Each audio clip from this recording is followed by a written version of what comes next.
The chandeliers sparkled above the grand ballroom, casting glittering light over gowns worth fortunes and tuxedos tailored in Milan.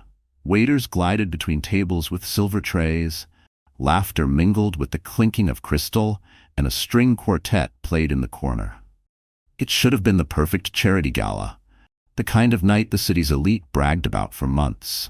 But perfection lasted only until Damien Westwood, a self-made millionaire, lost control. Clara Hayes, his 6 months pregnant wife, stood beside him, one hand resting on her rounded belly. She had dressed carefully for the evening in a soft emerald gown, trying to look radiant even as exhaustion weighed on her. For hours, she had smiled politely while Damien paraded around the room, introducing her only as my wife, while keeping his hand too often on the back of another woman's chair. Clara swallowed her humiliation, hoping to avoid a scene. But Damien had been drinking, glass after glass of vintage Bordeaux until his words slurred and his laughter turned harsh. Guests exchanged wary glances, the type of looks people share when they sense disaster looming but pretend not to see it.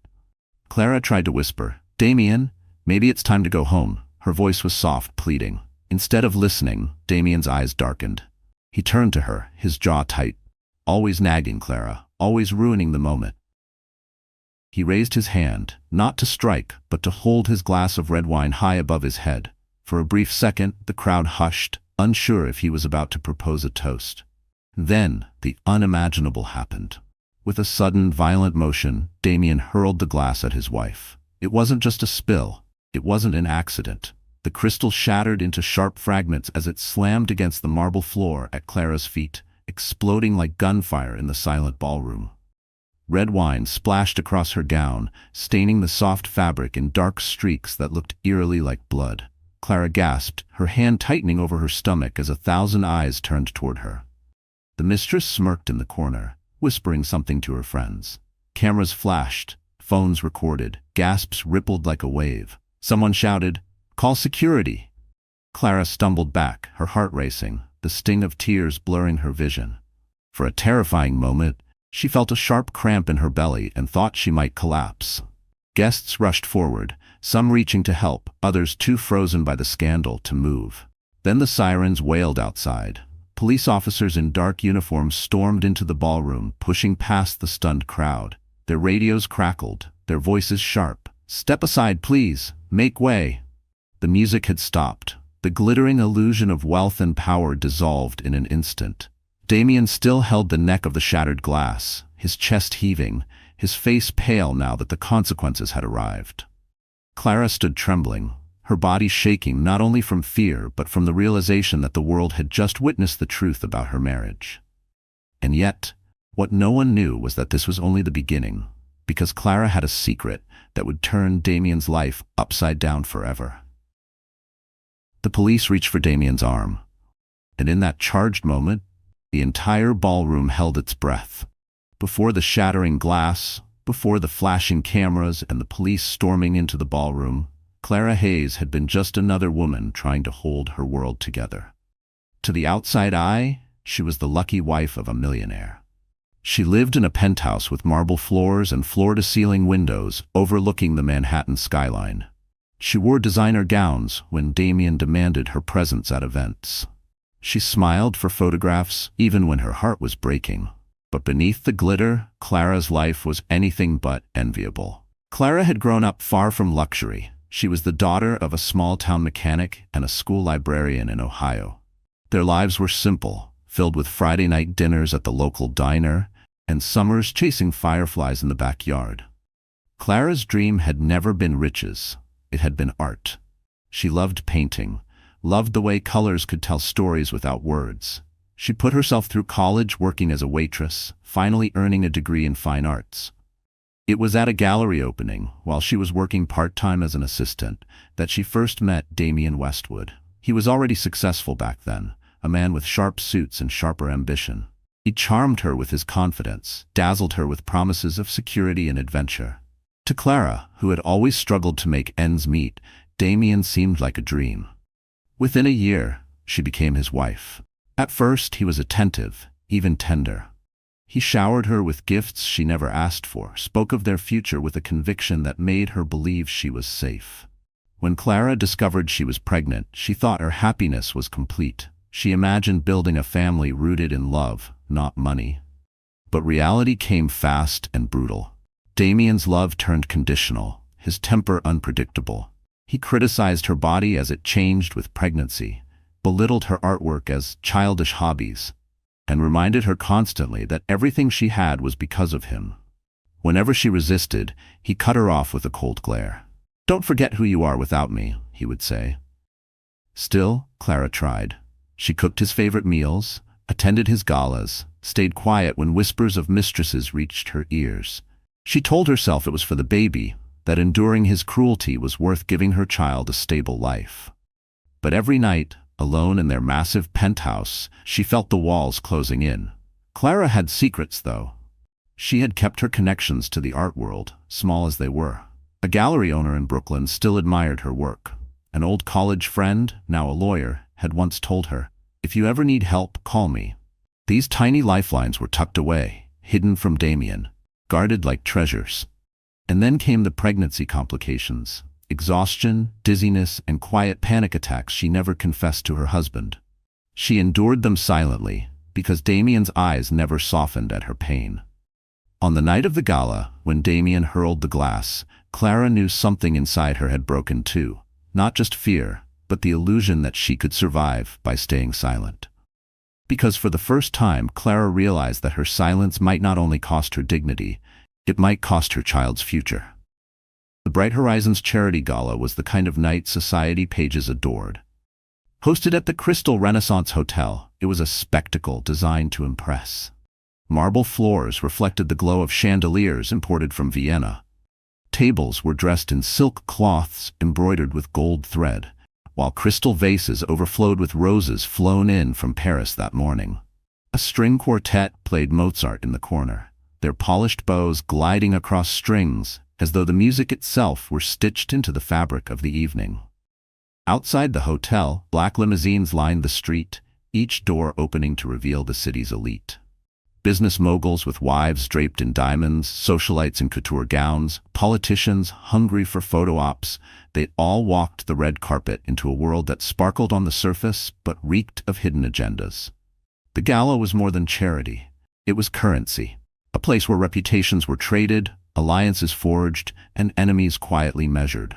Damien Westwood thrived in such an environment. He was at the center of every circle, shaking hands, laughing loudly, introducing himself as if the night were built solely to showcase his success.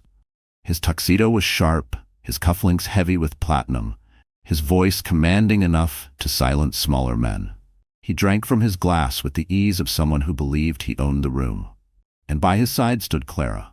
Her emerald dress shimmered under the chandeliers, but her beauty carried a different weight, softer, gentler, as though she did not belong among the predators in the room.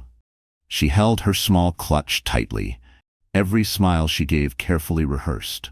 Her hand often rested on her belly, a silent reminder that she was carrying something far more precious than all the wealth gathered in that ballroom. Whispers followed them as they moved through the crowd. Guests smiled, but their eyes lingered too long. Clara felt the weight of their stares, sensing the curiosity, the judgment. Was it admiration for Damien's power, or pity for the woman clinging to his arm? She couldn't tell. At their table, the air grew heavy with another presence, Damien's mistress. She sat just close enough to be noticed, her crimson dress blazing like fire in the sea of muted elegance. She laughed at his jokes, raised her glass when he raised his, and leaned forward with a confidence Clara could never imitate. Guests noticed, and though no one spoke directly, the scandal was already weaving itself into hushed conversations. Clara tried to breathe steadily, her chest rising and falling as though she were drowning beneath invisible waves. She told herself to endure, to make it through the night for appearance's sake. But as Damien's laughter grew louder, his hand brushing against the back of the mistress's chair, Clara felt cracks form inside her carefully constructed facade. And then, the moment that would destroy the illusion arrived. Not yet the glass, not yet the sirens, but the silence before a storm. The music faltered for just a beat, and Clara caught the mistress's eyes on her, filled with something sharp, something cruel. It was in that charged pause, beneath the glittering chandeliers, that Clara sensed the night was about to collapse into something no one could control. Damien Westwood had built his reputation on the illusion of control. To the world, he was a self-made millionaire, a man who rose from nothing and carved his fortune with brilliance and grit. Reporters admired him, investors trusted him. Socialites whispered his name as though he were untouchable. But behind the carefully crafted mask, Damien was something else entirely. He was arrogance in a tuxedo. At the gala, his arrogance poured out of him like the wine he kept refilling in his glass. He barked orders at waiters as if they were servants in his personal mansion. Faster with the champagne. He snapped at one young man whose hands shook beneath the weight of the silver tray. He laughed when the server nearly dropped a glass, calling him pathetic, loud enough for the nearest tables to hear.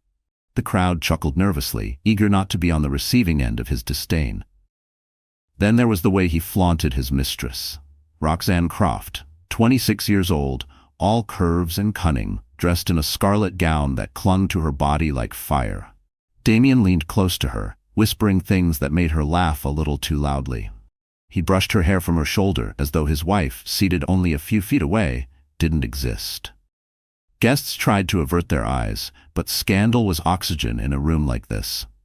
They breathed it in, savoring the humiliation Clara was being forced to endure. Clara sat quietly, her hands folded, her smile frozen. She could feel the stares burning into her, feel the whispers curling around her like smoke. Damien didn't care. He thrived on dominance, on proving that he could do what others wouldn't dare. It wasn't just about infidelity.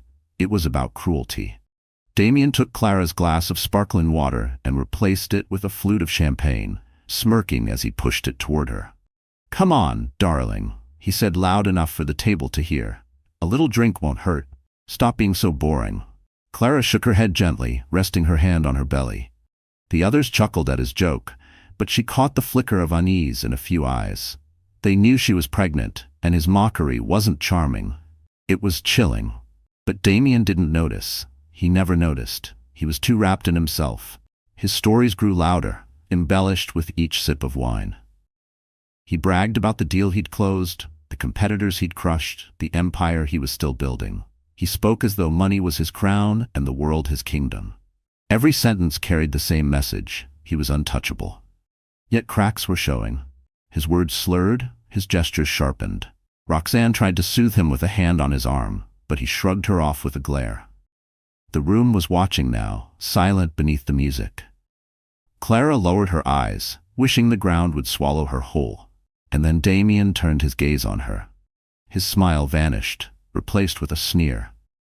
"Don't just sit there, Clara," he spat. "At least try to look like you belong here." The words sliced through the air like knives, and in that moment the mask of the charming millionaire fell away, revealing the monster beneath. The gala was reaching its peak. Guests mingled between courses, laughter echoing under the chandeliers, while the press discreetly snapped photos of every dazzling smile. But at the Westwood table, the atmosphere was growing heavier, darker, ready to erupt. Clara sat rigidly in her chair, her emerald gown stained from an earlier spill Damien had carelessly caused. Her hand rested protectively on her belly, but her eyes kept drifting to the crimson figure across from her. Roxanne, Damien's mistress, glowing with confidence, every laugh at his jokes like a dagger to Clara's chest. It was bad enough that Roxanne was here at all, but what happened next would sear itself into every guest's memory. Damien, glass in hand, stood abruptly, commanding attention without even trying. His voice boomed over the gentle hum of the orchestra. "Ladies and gentlemen," he announced, slurring slightly from the wine, "allow me to introduce you to someone very special." Clara's heart tightened. For a split second, she hoped he meant her. That maybe, despite everything, he would remember his wife, the mother of his child, and give her a shred of dignity. But no, he extended his arm toward Roxanne. "This stunning woman," Damien declared, his eyes glittering with arrogance, "is the one who truly understands me, the one who makes me feel alive. She is my future." The room froze. Gasps rippled across tables. Silverware clinked as forks slipped from stunned fingers. Someone whispered, "Isn't his wife right there?" Others turned their eyes toward Clara, their pity disguised as curiosity. Clara felt the ground tilt beneath her. Her chest tightened, her vision blurred, her ears rang with the sound of 1,000 whispers. She wanted to scream, to run, to vanish, but her body betrayed her. She sat still, hands trembling, tears burning her eyes, but refusing to fall. Damien wasn't finished. He reached for Roxanne's hand, pulling her up beside him. Roxanne smiled coyly, basking in the spotlight. He leaned in and kissed her, long and deliberate, in front of everyone. Cameras flashed, capturing the scandal in real time. The cruelty was complete. Clara's face turned pale, her heart pounding so hard she thought the baby inside her could feel it. She pushed back her chair, struggling to rise, but her legs shook violently. "Damien! Damien, please!" she whispered, her voice barely audible, a plea more for her unborn child's safety than for her own dignity. But Damien turned to her with a mocking smile. "Oh, Clara, don't look so shocked. Everyone knows you were never enough for me." His words, sharp and merciless, cut through the air. The crowd stirred uncomfortably, murmurs of disapproval mixing with the thrill of scandal. Clara's lips quivered, but before she could reply, Damien lifted his glass of red wine high. For a moment it looked like another toast, another chance for him to gloat, and then he hurled it. The crystal exploded at her feet, red liquid splashing across her dress like blood. Guests screamed. Someone shouted, "Stop him!" A waiter dropped his tray with a crash. Clara stumbled back, clutching her belly in terror. And in that horrifying silence, every eye turned to her, just as the sirens wailed outside the ballroom. The ballroom was chaos. The once elegant gala had dissolved into gasps, whispers, and hurried footsteps as guests scattered, desperate to escape the scandal. Police moved in, their voices sharp, commanding Damien to step aside, while security attempted to shield Clara from flashing cameras. But Clara could barely hear them. Her body trembled, her breath ragged, her heart pounding so violently she thought it might stop altogether. The red wine clinging to her dress felt like blood soaking through her skin. Her mind spun, and all she could think was, the baby. Please, not the baby. She stumbled toward the exit, heels clicking unevenly on the marble floor, her hands clutching her stomach. Her vision blurred, lights streaking into dizzying patterns. A wave of nausea hit her, and she pressed a hand to the wall to steady herself. "Ma'am, are you all right?" one of the officers asked gently, but Clara couldn't answer. Her lips moved, but no sound came out. Her throat felt tight, like she was drowning. She lowered her gaze to her trembling hands. They were slick with sweat, her nails digging into her palms. The humiliation replayed in her mind in brutal detail. Damien's voice declaring Roxanne as his future. His lips pressed to the mistresses in front of hundreds. The mocking sneer when he told her she was never enough. And then, the shattering glass, the spray of red, the gasps, the silence. It was too much. Clara collapsed into a velvet chair in the lobby, her body folding in on itself. Tears finally spilled, hot and relentless, sliding down her cheeks as her chest heaved with sobs. She tried to hold them back. She hated crying in public, but the dam had broken. People passed by, whispering.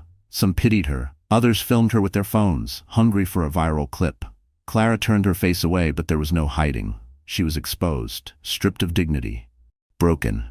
Her thoughts spiraled darker. Maybe Damien was right. Maybe I was never enough. Maybe I was foolish to think love was real. Maybe my baby deserves better than me.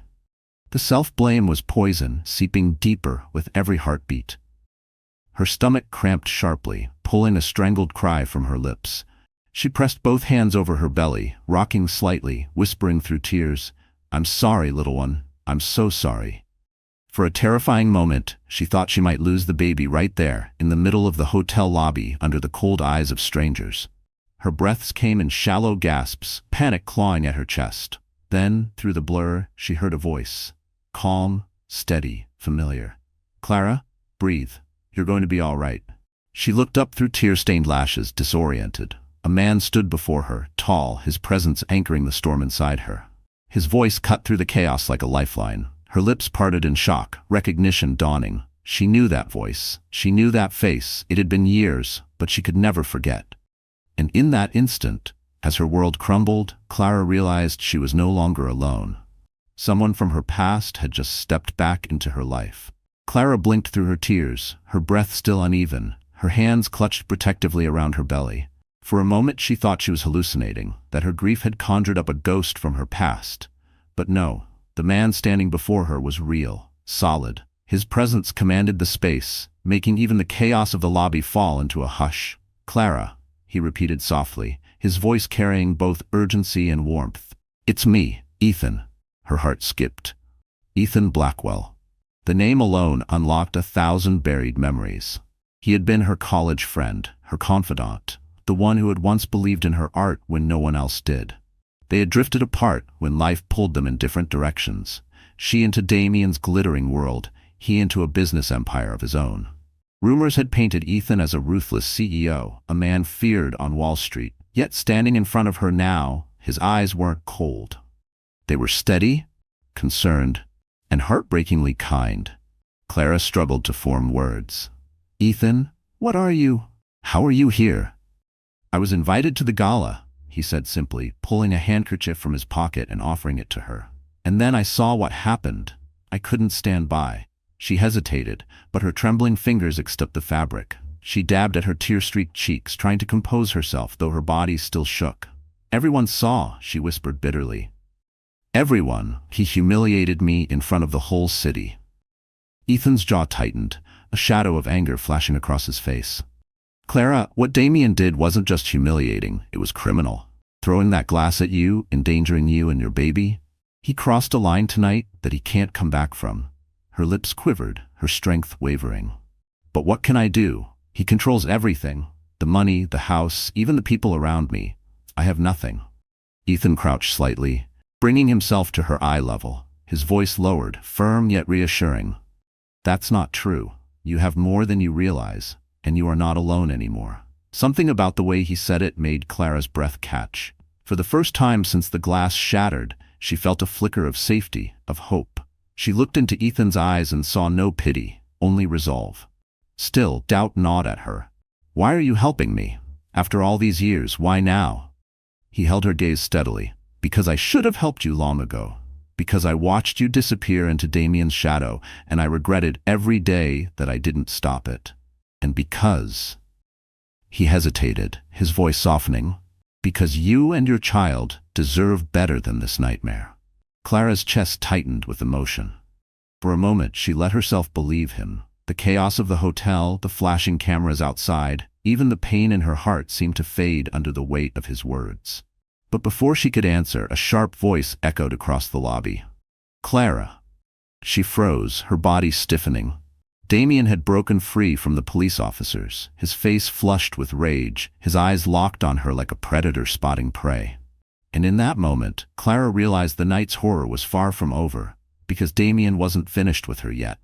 The hours after the gala blurred into fragments for Clara.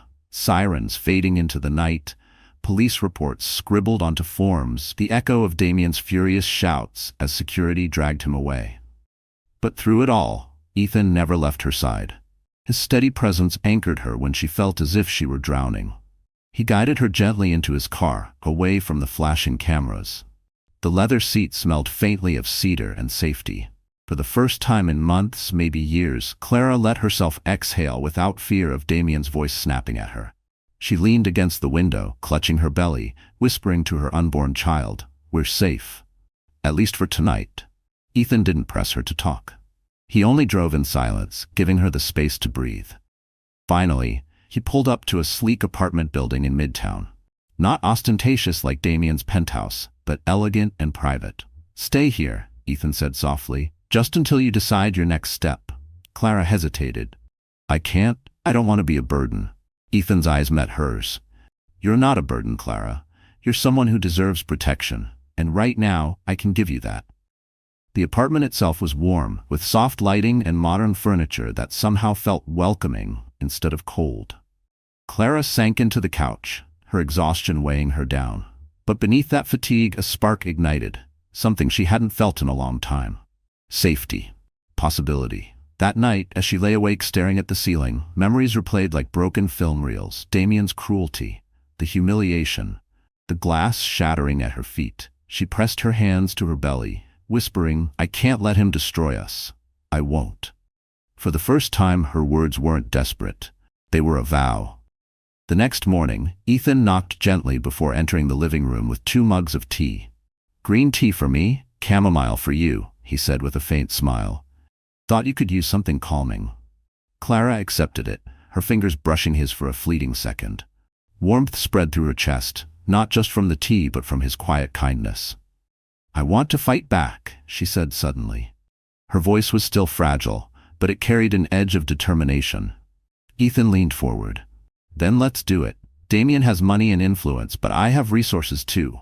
Lawyers, investigators, people who don't bow to his kind of power. If you're ready, we'll build a case against him. Clara's throat tightened. Part of her was terrified. Part of her still heard Damien's voice telling her she was nothing without him. But another part, a stronger part, was rising now. He almost hurt the baby, she whispered. I won't let him win. Ethan nodded, his gaze steady. Then we start today. Clara straightened in her seat. The woman who had once shrunk in the shadow of her husband was gone. In her place was someone new. Not fully strong yet, but growing. Transforming. And just as hope began to bloom, Clara's phone buzzed on the table. One new message. No name. Just a number she didn't recognize.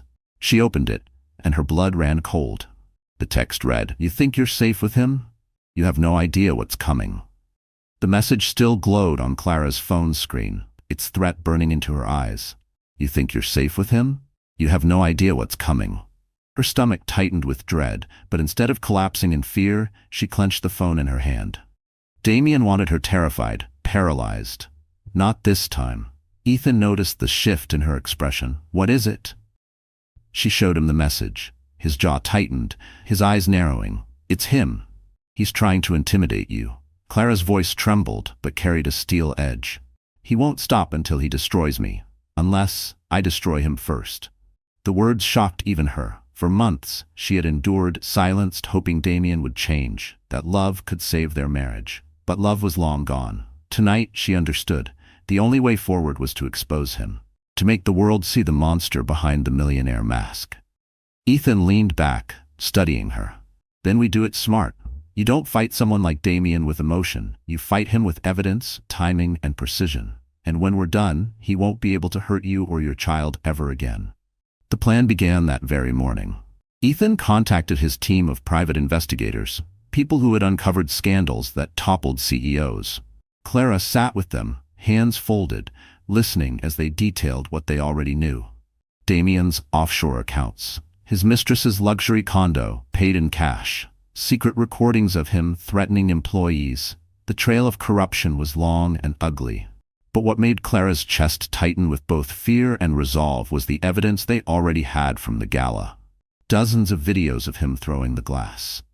The press had them, but Ethan's team ensured they had copies that couldn't be buried by bribes. Clara watched the clip once. Damien's rage, her flinch, the shattering glass, it was all there. Undeniable. Painful, but powerful. You'll use this? She asked quietly. Yes, Ethan replied, but not just this. We'll show the full picture. His infidelity, his abuse, his corruption. By the time we're finished, Damien Westwood won't be able to walk into a boardroom without people spitting his name like poison. Clara swallowed hard, her hands shaking. And if he comes after me? Ethan's gaze softened, though his tone remained firm. Then he'll have to go through me first. The days blurred into nights of preparation. Clara sat in meetings, reviewed documents, signed statements. With every step, she felt pieces of her old self breaking away. The timid wife, the silent victim. In their place rose a woman who refused to be broken again. And then came the announcement. Damien would host a press conference to clarify the scandal at the gala. It was his attempt to spin the narrative, to paint himself as the victim of rumors. The moment Ethan's team heard, they seized it. This is your chance, Ethan told her. You'll be expecting to control the story, but you'll be there, and you'll take it from him. Clara's heart raced. The thought of facing Damien publicly again filled her with dread, but also with something new. Power.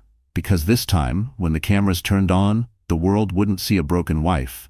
They would see Clara Hayes, ready to burn Damien's empire to the ground. The press conference was staged like a theater performance. Rows of cameras lined the back of the luxurious ballroom, reporters clutching notepads, their microphones bristling like a forest of questions waiting to be unleashed. The air was thick with perfume, cologne, and the faint static of anticipation. Damien Westwood stood at the podium, polished as ever, his tuxedo crisp, his smile rehearsed. He began with a practiced tone, smooth and commanding. Ladies and gentlemen, thank you for being here. I want to address the lies and exaggerations that have spread since the unfortunate incident at the Bright Horizons Gala. My wife, Clara, is under stress from her pregnancy, and emotions sometimes run high. The truth is, nothing happened beyond a misunderstanding. Gasps rippled through the room. Clara, standing at the back beside Ethan, felt her stomach twist. A misunderstanding? The man had nearly struck her with a glass, humiliated her in front of hundreds, and now he was twisting it into her fault. Damien spread his hands, his charm oozing. I am deeply committed to my family. Any suggestion otherwise is slander, likely fueled by competitors jealous of my success. He chuckled softly, a sound rehearsed to disarm. You know how the media loves a scandal, the crowd murmured. Some reporters frowned skeptically, but others scribbled eagerly, ready to print his version. For a moment, it seemed Damien might succeed in rewriting the narrative. Until Clara stepped forward, the room shifted instantly. Heads turned, cameras swung, flashes erupted like fireworks. Gasps filled the air as Clara Hayes, radiant in a simple but powerful navy dress, walked toward the podium. Her belly showed clearly beneath the fabric, her steps steady despite the weight of the world on her shoulders. Damien's face drained of color. Clara, what are you doing? His voice cracked beneath the microphone. She didn't answer him. Instead, she turned to the crowd. Her voice trembled at first but grew stronger with each word. I'm here to tell the truth. The truth Damien is desperate to bury. Silence gripped the room. Reporters leaned forward, pens poised. He didn't just humiliate me, Clara continued. He threw a glass at me, while I'm 6 months pregnant with his child. You all saw the videos. You know it's real. But that's only the beginning. She reached into her bag and pulled out a small device. Ethan, standing proudly in the shadows, had prepared it with her. She pressed play. Damien's own voice filled the ballroom, sharp and venomous, recorded on a night he thought no one was listening. You're nothing without me, Clara. Nothing. If you ever try to leave, I'll make sure you regret it. The crowd erupted. Reporters shouted questions, cameras flashed wildly, and Damien's face turned crimson with rage. That's fake, he bellowed, pounding the podium. She's lying! But the evidence was undeniable. And Clara, her chin lifted high, looked him in the eye with a calm fierceness he had never seen before. Because for the first time, Damien realized the power had shifted, and he was no longer the one controlling the story. The moment Clara's recording ended, the press conference erupted into chaos. Reporters shouted over one another, cameras clicked furiously, and the sharp white glow of flashes burned against Damien's paling face. His carefully constructed mask, charming, untouchable, invincible, was cracking for the world to see. Mr. Westwood, do you deny threatening your wife? One journalist shouted. Is this how you treat the mother of your child? Another demanded. Are the rumors about your mistress true? A third voice cut through the din. Damien raised his hands, trying to control the storm. This is outrageous. Lies, all of it. That recording is fake. Clara is confused. She's unstable. His voice grew shriller, desperate. But the more he spoke, the worse it sounded. His arrogance no longer impressed. It reeked of guilt. Clara stood firm, her voice steady even as her heart thundered. I am not unstable. I am a woman who has been silenced, humiliated, and abused. Tonight, I refuse to be silent anymore. Her words rang clear, cutting through the noise. The crowd roared with questions, but the truth was already spreading. Within minutes, social media was ablaze. Clips of the recording trended worldwide. Headlines flooded every feed. Millionaire Damien Westwood exposed by pregnant wife. Glass-shattering scandal, wife speaks out. The fall of a mogul. Across the city, television screens replayed the footage of Damien sneering at the gala, the glass exploding at Clara's feet, and now, the damning recording. Commentators dissected every frame. Talk shows invited experts to discuss emotional abuse. Advocacy groups flooded platforms with messages of support for Clara, hailing her as a symbol of resilience. Meanwhile, Damien's empire began to unravel at lightning speed. His board of directors held an emergency meeting, shareholders panicked, and sponsors pulled out of upcoming projects. The same men who once laughed at his cruel jokes now whispered behind closed doors, plotting how to sever ties before his downfall tainted them. Roxanne, the mistress he had paraded with so proudly, vanished overnight. She deleted her accounts, packed her designer gowns, and disappeared from the penthouse he'd bought her. Loyalty had never been her strength, and Damien's collapse was not a battle she intended to fight. For Clara, the shift was dizzying. Hours ago, she had been a broken woman weeping in a hotel lobby. Now, strangers on the street stopped to hug her, telling her she was brave, that she had given other women courage. Messages flooded her phone. Old friends reaching out, journalists requesting interviews, women sharing their own stories of survival. Yet even as support poured in, Clara's chest ached. She wasn't naive. She knew Damien wouldn't go quietly. His pride was too sharp, his ego too vast. A man like Damien Westwood would fight to the bitter end, clawing to preserve whatever scraps of power he could. Still, she lifted her chin, one hand resting protectively on her belly. For the first time in years she felt something new, something powerful. Hope. But just as the world celebrated her victory, Damien made his next move, one that would threaten everything she had begun to rebuild. For 2 days, Damien Westwood vanished from the public eye. His penthouse curtains stayed drawn, his phone lines went silent, and his usual entourage of assistants and bodyguards dissolved like smoke. The world thought he was hiding, licking his wounds while his empire collapsed. But Damien wasn't the kind of man to surrender. He was plotting. The first strike came through the media. Early one morning, headlines screamed across tabloid covers. Clara Hayes battling depression. Sources claim she's unfit to be a mother. Grainy photos of Clara, taken secretly during her breakdown at the hotel, were splashed across screens. She was shown crying, clutching her stomach, her face streaked with mascara. Damien's anonymous insiders painted her as hysterical, unstable, and manipulative. Clara's heart sank when she saw them. "He's trying to take the baby from me," she whispered to Ethan, her voice trembling. Ethan's expression hardened. "Yes, he wants to flip the story, make you the villain, himself the victim. But we're not gonna let him." Still, the attack shook her. For every message of support she received, there were trolls online parroting Damien's narrative, calling her a liar, a gold digger, a woman out for revenge. The cruelty of strangers pressed down on her like a suffocating weight. But Damien wasn't finished.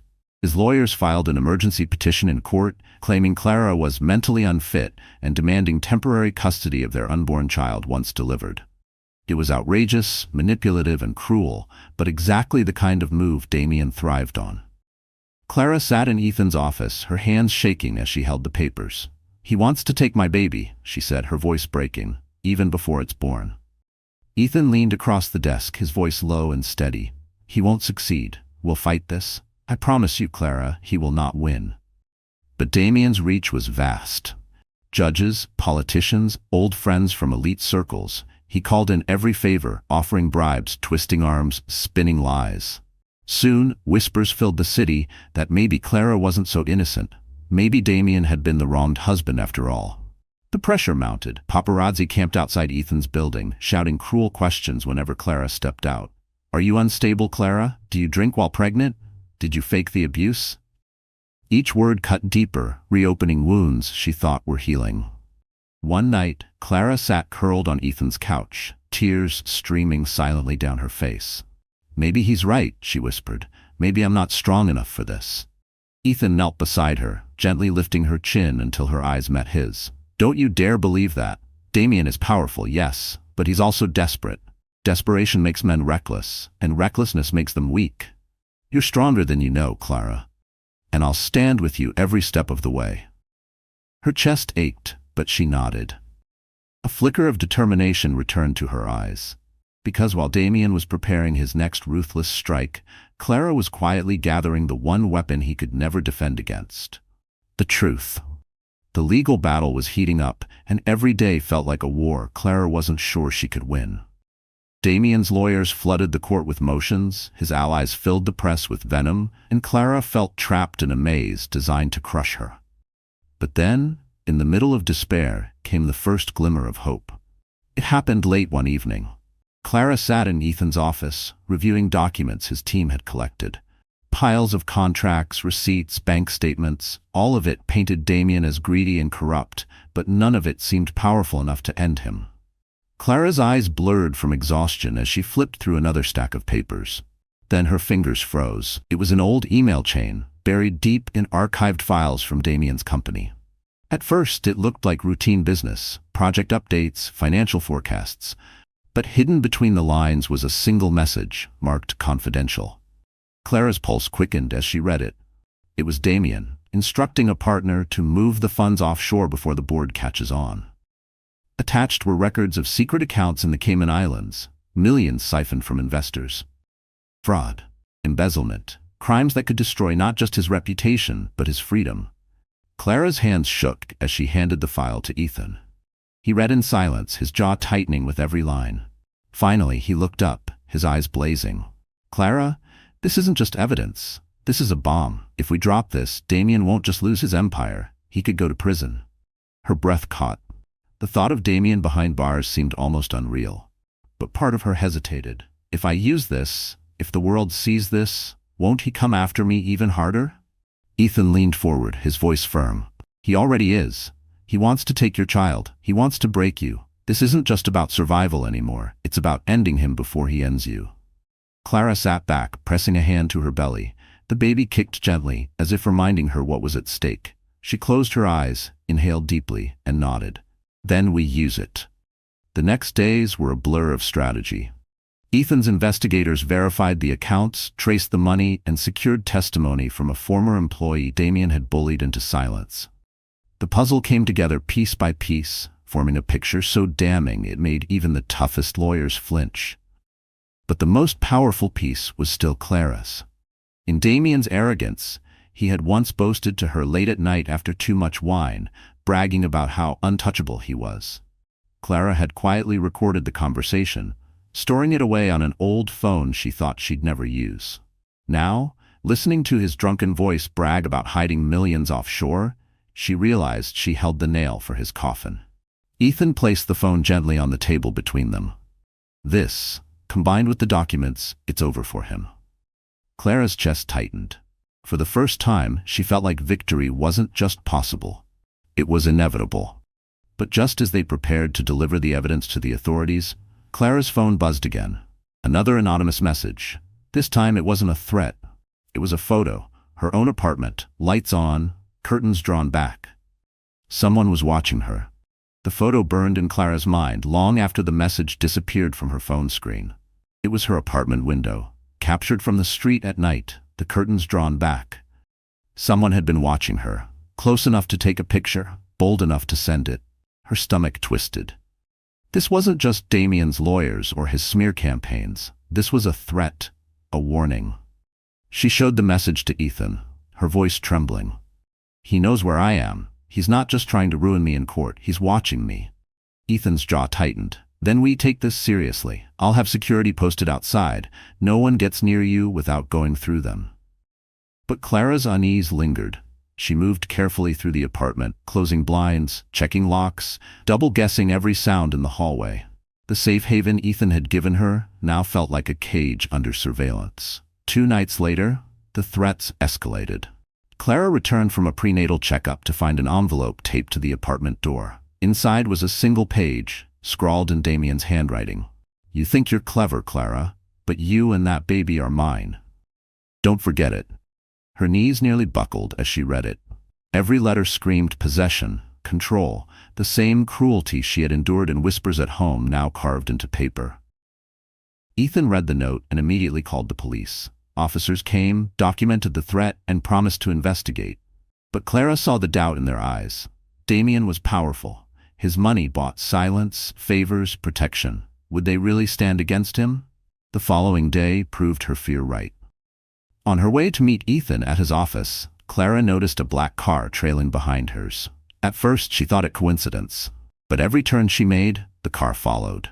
Panic clawed at her throat. She pulled into a busy cafe, heart racing, and ran inside. From the window, she saw the car idle for several minutes before finally driving off. Clara pressed a shaking hand to her belly, whispering, "Stay safe, little one. I won't let him hurt you." Ethan's security team doubled their watch, but even he couldn't mask his fury. "He's desperate," Ethan told her. "He knows we have evidence strong enough to destroy him. This is intimidation, Clara, and intimidation means we're close to winning." Still, Clara's fear grew into resolve. Damien could threaten, stalk, and smear her name, but she refused to back down. Every note, every shadow outside her window, every car that followed her only strengthened her determination. She wasn't fighting for herself anymore. She was fighting for her child's future. That night, she lay awake in the dim glow of the city lights, her mind replaying Ethan's words. "We're close to winning," but victory felt fragile, like glass in her hands. And just as she began to drift into restless sleep, her phone buzzed again. Another message. No words this time. Only a video. When she pressed play, Clara saw footage of herself inside Ethan's apartment, asleep on the couch. The camera angle was from inside the room. Clara's hands shook so violently she nearly dropped the phone. The video played in silence, a grainy clip of her sleeping on Ethan's couch. Her hair was tousled, her hand resting protectively on her belly, her chest rising and falling in the rhythm of exhausted slumber. But what chilled her blood wasn't seeing herself. It was the angle of the camera. It was filmed from inside the apartment. Clara's breath caught in her throat. "Ethan," she whispered, her voice cracking. This was taken here, while I was asleep." Ethan's face hardened as he leaned over to look. His fists clenched, his jaw tight with rage. "That means someone got past my security. Someone was inside this building." The realization hit Clara like a physical blow. The sanctuary that had given her peace, the one place she thought Damien couldn't reach, had been violated. Her skin crawled, every shadow in the room suddenly threatening. "How?" she asked, panic breaking through her voice. "How could he get in?"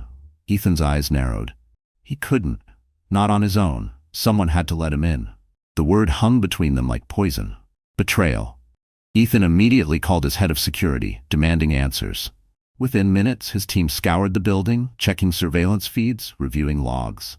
Clara sat frozen on the couch, her arms wrapped around herself, rocking gently as if to shield her unborn child from the invisible danger closing in. An hour later, the truth surfaced.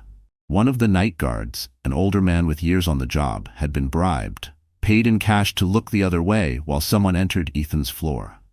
The guard admitted it under questioning, shame written all over his face.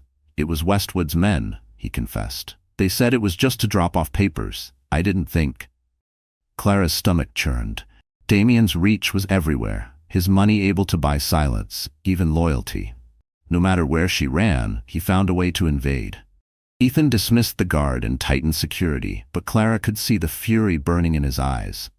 "This is war now," he said, voice low and dangerous. "He crossed the line. He came into my home. He put you and your child at risk. And I swear to you, Clara, he will regret it." But Clara's fear wasn't so easily soothed.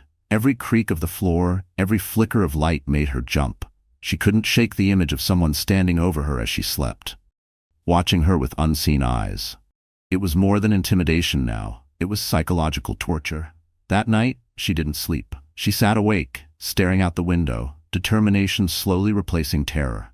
Damien wanted her broken, but all he had done was ignite a fire she didn't know she carried. Clara whispered to herself, "If he wants a war, he'll get one." And as if the universe had been listening, her phone buzzed again. This time, it wasn't a message. It was a calendar invitation. Court date, custody hearing, set for 1 week later. Damien was making his move. The courthouse was a cathedral of tension. Polished marble floors reflected the cold morning light, while the hushed whispers of reporters echoed through the halls. The case of Westwood versus Westwood had drawn a crowd. This wasn't just a custody hearing. It was a public war between a disgraced millionaire and the pregnant wife who had dared to defy him. Clara sat at the plaintiff's table, her hands folded tightly in her lap. She wore a simple navy dress, her hair pulled back neatly, her rounded belly visible beneath the fabric. She looked fragile, but inside, every muscle was braced for battle. Ethan sat behind her, his silent presence steadying her nerves. Across the room, Damien looked every bit the man he wanted the world to believe he still was. His suit was perfectly tailored, his expression calm, even charming, but his eyes betrayed him, sharp, calculating, simmering with hatred. He leaned close to his lawyer, whispering, smirking as if victory were already his. The judge, a stern woman with silver hair, called the session to order. Damien's attorney stood first, his voice smooth and rehearsed. "Your Honor, this case is about the safety and well-being of an unborn child. My client, Mr. Westwood, has serious concerns about his wife's mental stability. As evidenced by her public breakdowns and erratic behavior, we fear she cannot provide a safe environment for the child once it's born. Gasps rippled through the courtroom. Clara's chest tightened, but she forced herself to sit tall. The lies stung, but she had expected them. Then her attorney rose. Your Honor, what the defense calls breakdowns were the direct result of Mr. Westwood's abuse. We will present evidence of his violence, his threats, and his reckless disregard for both Clara and her unborn child. This is not a case of a mother unfit to raise her child. This is a case of a powerful man trying to erase the woman who dared to expose him. The judge nodded gravely. Proceed. Piece by piece, Clara's team unveiled the truth. The video of the glass shattering at the gala, the threatening notes, the surveillance footage of the bribed guard, and finally, the damning audio of Damien's drunken confession about hiding millions offshore. Each revelation chipped away at his polished facade until whispers of shock filled the courtroom. Damien's composure cracked. He slammed his fist against the table, shouting, "She's lying. She's destroying me with lies." The judge's gavel banged sharply. Mr. Westwood, control yourself or I will hold you in contempt. Clara's heart pounded. For once, it wasn't her being silenced. It was him. Her attorney turned to her. Mrs. Hayes, will you take the stand? Clara rose slowly, every step heavy with the weight of years of silence and fear. She placed her hand on the Bible, swore her oath, and faced the courtroom. Her voice trembled at first, but steadied as she spoke. I am not perfect. I've been afraid. I've cried. I've doubted myself. But I am not unfit. I am a mother, and I will do whatever it takes to protect my child from Damien and from anyone else who thinks they can control me. The room erupted with murmurs. The judge raised her hand for silence. And just as Clara finished her testimony, Damien's lawyer pulled out a sealed envelope, one that could change everything. The courtroom went silent as Damien's lawyer slid the sealed envelope across the table. His lips curled into a thin smile, the kind of smile that told Clara he believed he'd already won. Your Honor, the attorney began smoothly, before we continue, my client would like to submit new evidence. Evidence that raises serious doubts about Mrs. Hayes' ability to provide a safe and stable home. Clara's stomach twisted. Her lawyer shot her a quick glance, whispering, Stay calm. This is theater. Don't let him rattle you.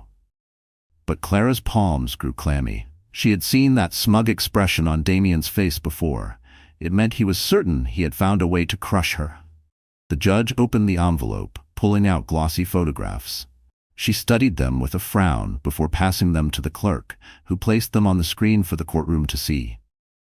Clara's breath hitched. They were photos of her, leaving Ethan's apartment late at night, her hand resting on her belly, her face pale from exhaustion. Another showed her entering his car, his hand steadying her as she stepped in. And the last, the cruelest, caught her asleep on Ethan's couch, a blanket draped over her. Damien's lawyer's voice dripped with false sympathy. As you can see, Mrs. Hayes has been living not with her husband, not in her marital home, but with another man, Mr. Ethan Blackwell, her so-called protector. A man with whom she clearly shares more than a friendship. This behavior is not only inappropriate, it suggests reckless instability during pregnancy. Your Honor, is this truly the environment in which a child should be raised? A murmur spread through the courtroom. Reporters scribbled furiously. Cameras clicked, and Clara felt her world tilt again. She wanted to scream that it wasn't true, that Ethan was only helping her survive, but she could already see the narrative forming. The abandoned wife, already in another man's arms. Damien leaned back in his chair, smugness radiating from him. He mouthed the words, I told you so. Clara's lawyer rose quickly. Objection, Your Honor. These photos prove nothing except that Mrs. Hayes sought refuge when her life and her unborn child were in danger. To twist her survival into immorality is yet another act of cruelty by Mr. Westwood. The judge raised a hand for silence, her face unreadable. I will allow this evidence into the record. However, I remind both parties that innuendo is not fact. The court will decide based on proof, not speculation. Still, the damage was done. Clara's cheeks burned as whispers filled the gallery. She could feel eyes on her, judging, questioning.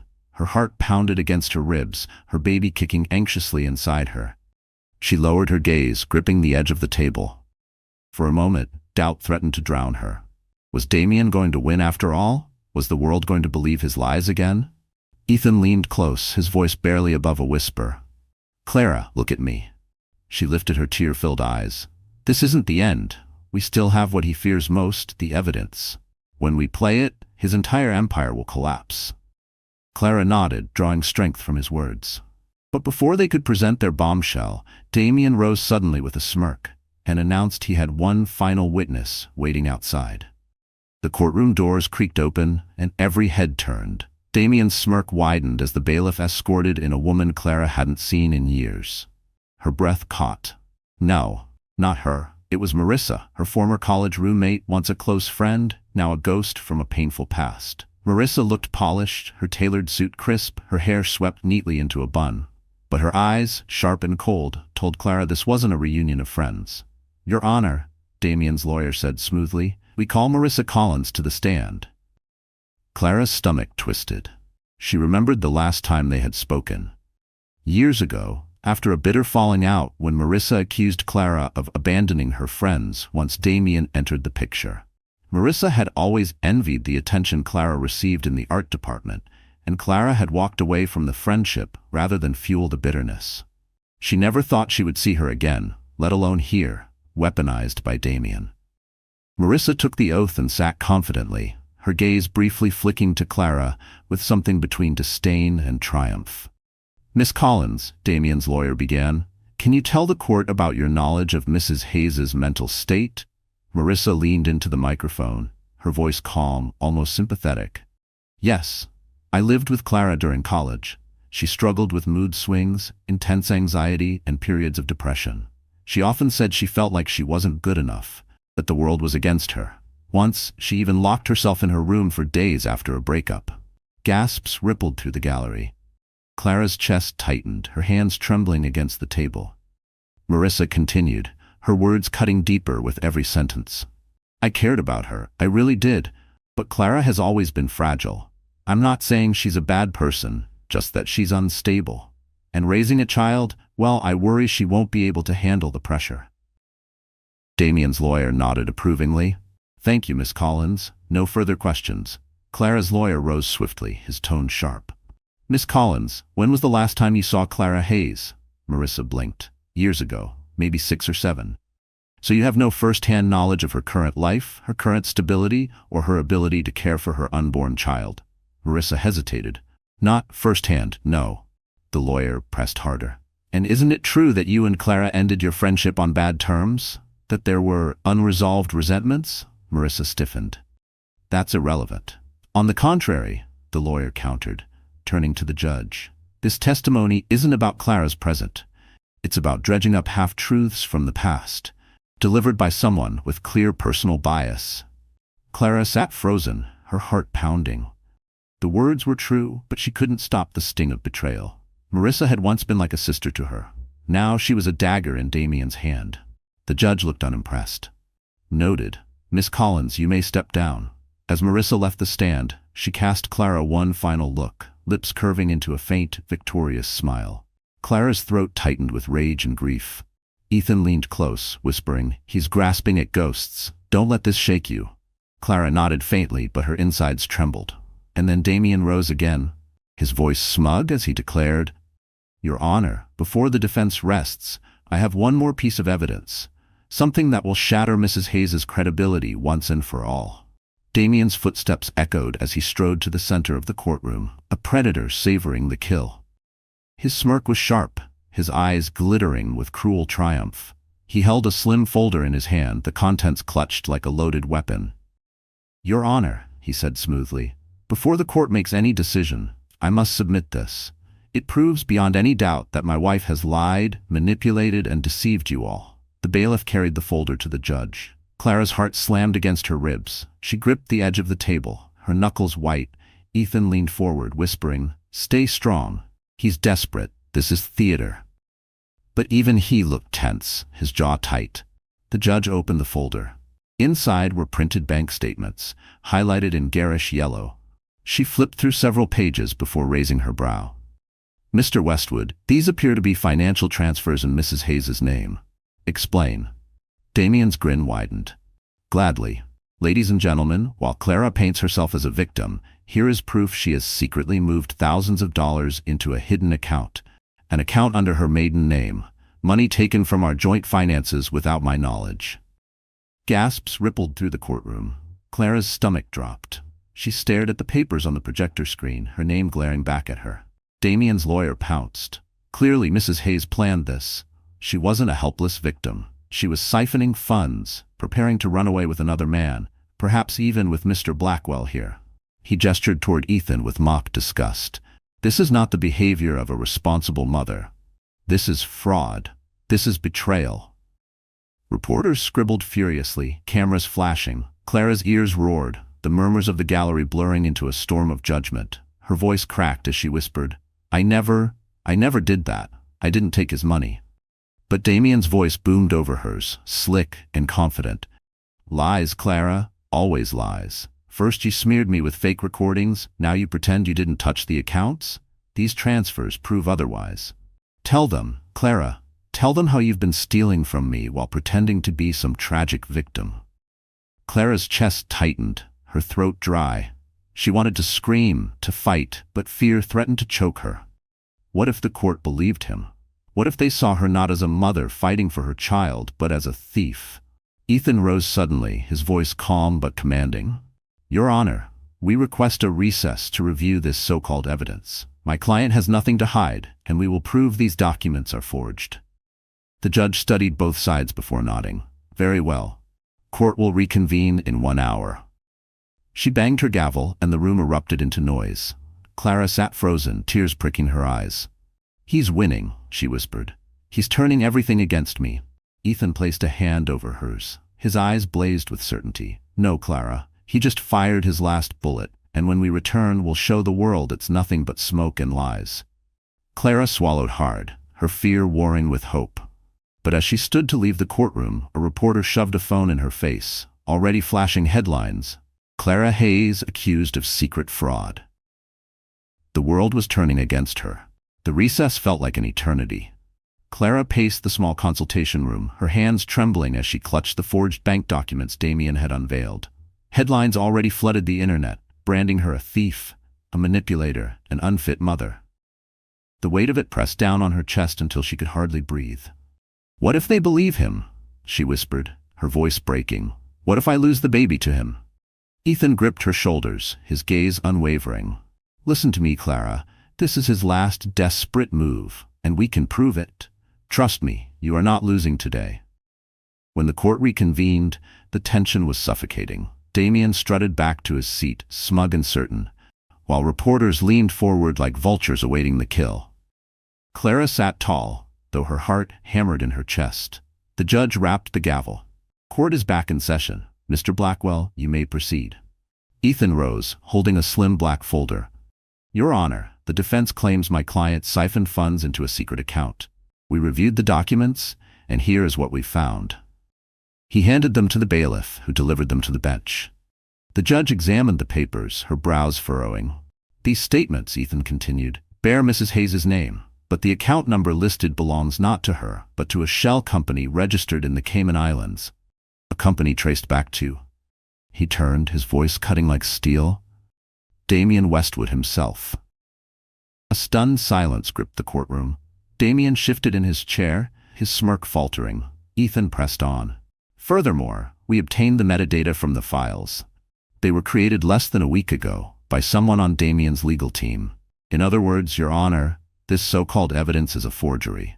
An elaborate, clumsy attempt to frame my client while concealing his own embezzlement. Gasps erupted. Reporters scrambled, cameras flashing like fireworks. The judge's expression hardened as she set the papers down. Mr. Westwood, she said coldly, do you have any response? Damien leapt to his feet, his voice shrill. Lies, all of it. This is a setup. He pointed a trembling finger at Clara. She's behind this. She... Enough, the judge's gavel thundered. Sit down, Mr. Westwood. Clara rose slowly, her voice steady, clear. For years he told me I was nothing, that I couldn't survive without him, that no one would believe me. But today the truth is here. He is the liar, he is the criminal, and I will not let him take my child. Applause burst from the gallery before the judge silenced it. She turned to Clara, her expression softening. "Mrs. Hayes, the court finds in your favor. You retain full custody of your child, and in light of the evidence presented, Mr. Westwood will be referred to federal authorities for investigation." Damien's face collapsed, fury and fear twisting into one. Security moved closer as he shouted, but his words were drowned by the storm of cameras capturing his fall. Clara exhaled, her hand resting on her belly, tears of relief streaming down her face. Ethan placed a hand on her shoulder, steady and proud. For the first time in years, Clara felt free. The monster was defeated. The truth had triumphed, and a new life, for her and her child, was finally beginning. So the story has closed, my dear friends, and if you are still here with me until this very moment, it means something in Clara's journey has touched your heart in its own way. Maybe it reminded you of your own struggles, or maybe it whispered hope into a quiet corner of your soul. Life can be cruel, people can betray us, but like Marcus Aurelius once said, you have power over your mind, not outside events. Realize this, and you will find strength. Clara's story is not just about pain, it is about courage, healing, and reclaiming dignity. And that is something we can all carry into our own lives. If this story has moved you, I invite you to like this video, share it with someone who may need courage, and subscribe to our channel so we can continue this journey together. Because healing is never done alone, we walk it side by side. So the story has closed, my dear friends. And if you are still here with me until this very moment, it means something in Clara's journey has touched your heart in its own way. Maybe it reminded you of your own struggles, or maybe it whispered hope into a quiet corner of your soul. Life can be cruel, people can betray us, but like Marcus Aurelius once said, you have power over your mind, not outside events. Realize this, and you will find strength. Clara's story is not just about pain. It is about courage, healing, and reclaiming dignity. And that is something we can all carry into our own lives. If this story has moved you, I invite you to like this video, share it with someone who may need courage, and subscribe to our channel so we can continue this journey together. Because healing is never done alone. We walk it side by side. Let me ask you something. Have you ever trusted someone so deeply, only to watch them shatter that trust right in front of you? Have you ever stayed awake at night, staring at the ceiling, wondering if maybe you weren't enough? If you know that feeling, then listen closely. Because this story isn't just about betrayal. It's about what happens when a woman who was broken learns to rise stronger than anyone ever expected. And hey, don't just sit back. Stay with me. Because what you're about to hear might touch a part of your heart you thought you'd buried. And maybe, just maybe, it'll remind you of something powerful. That no matter who tried to break you, you still hold the power to rise. The night glittered with lies, perfume, and betrayal. In the heart of Manhattan, the penthouse lights burned like a beacon above the city. Inside, laughter and music pulsed from a private after-party where Ambrose Colton, a man once praised as a self-made billionaire, raised his glass to toast his mistress. He thought no one was watching. He thought his pregnant wife would remain quietly at home, waiting for him like she always did. But the universe has a way of pulling the curtain back at the most brutal moment. Jacqueline Colton sat on the edge of their velvet couch, hands trembling around a stack of legal documents. Her belly rose gently beneath her silk dress, a reminder of the life she carried, the child who should have been their greatest joy. Instead, she felt abandoned, a stranger in her own marriage. Every tick of the antique clock echoed like a drumbeat of truth. Her husband was not coming home as the man she once believed he was. Tonight, he belonged to another woman. The betrayal had not been whispered, it had been shouted by circumstance. Earlier that evening, Ambrose had lied to her face with that polished smile he used to charm investors. "Just business, Jackie," he had said, straightening his cufflinks, smelling of cologne that wasn't hers. He kissed her cheek without meeting her eyes, then disappeared into the city. Hours later, photos surfaced online, paparazzi flashes catching him with a raven-haired woman clinging to his arm, both stepping out of a limousine outside the Carlisle Hotel. The woman laughed boldly, draped in a red silk gown that left little to imagination. Reporters labeled her as his business associate. But Jacqueline knew better. The image burned in her mind. Her husband had chosen that life over her swollen feet, over the kicks of their unborn child, over the vows they had spoken in front of God and hundreds of guests.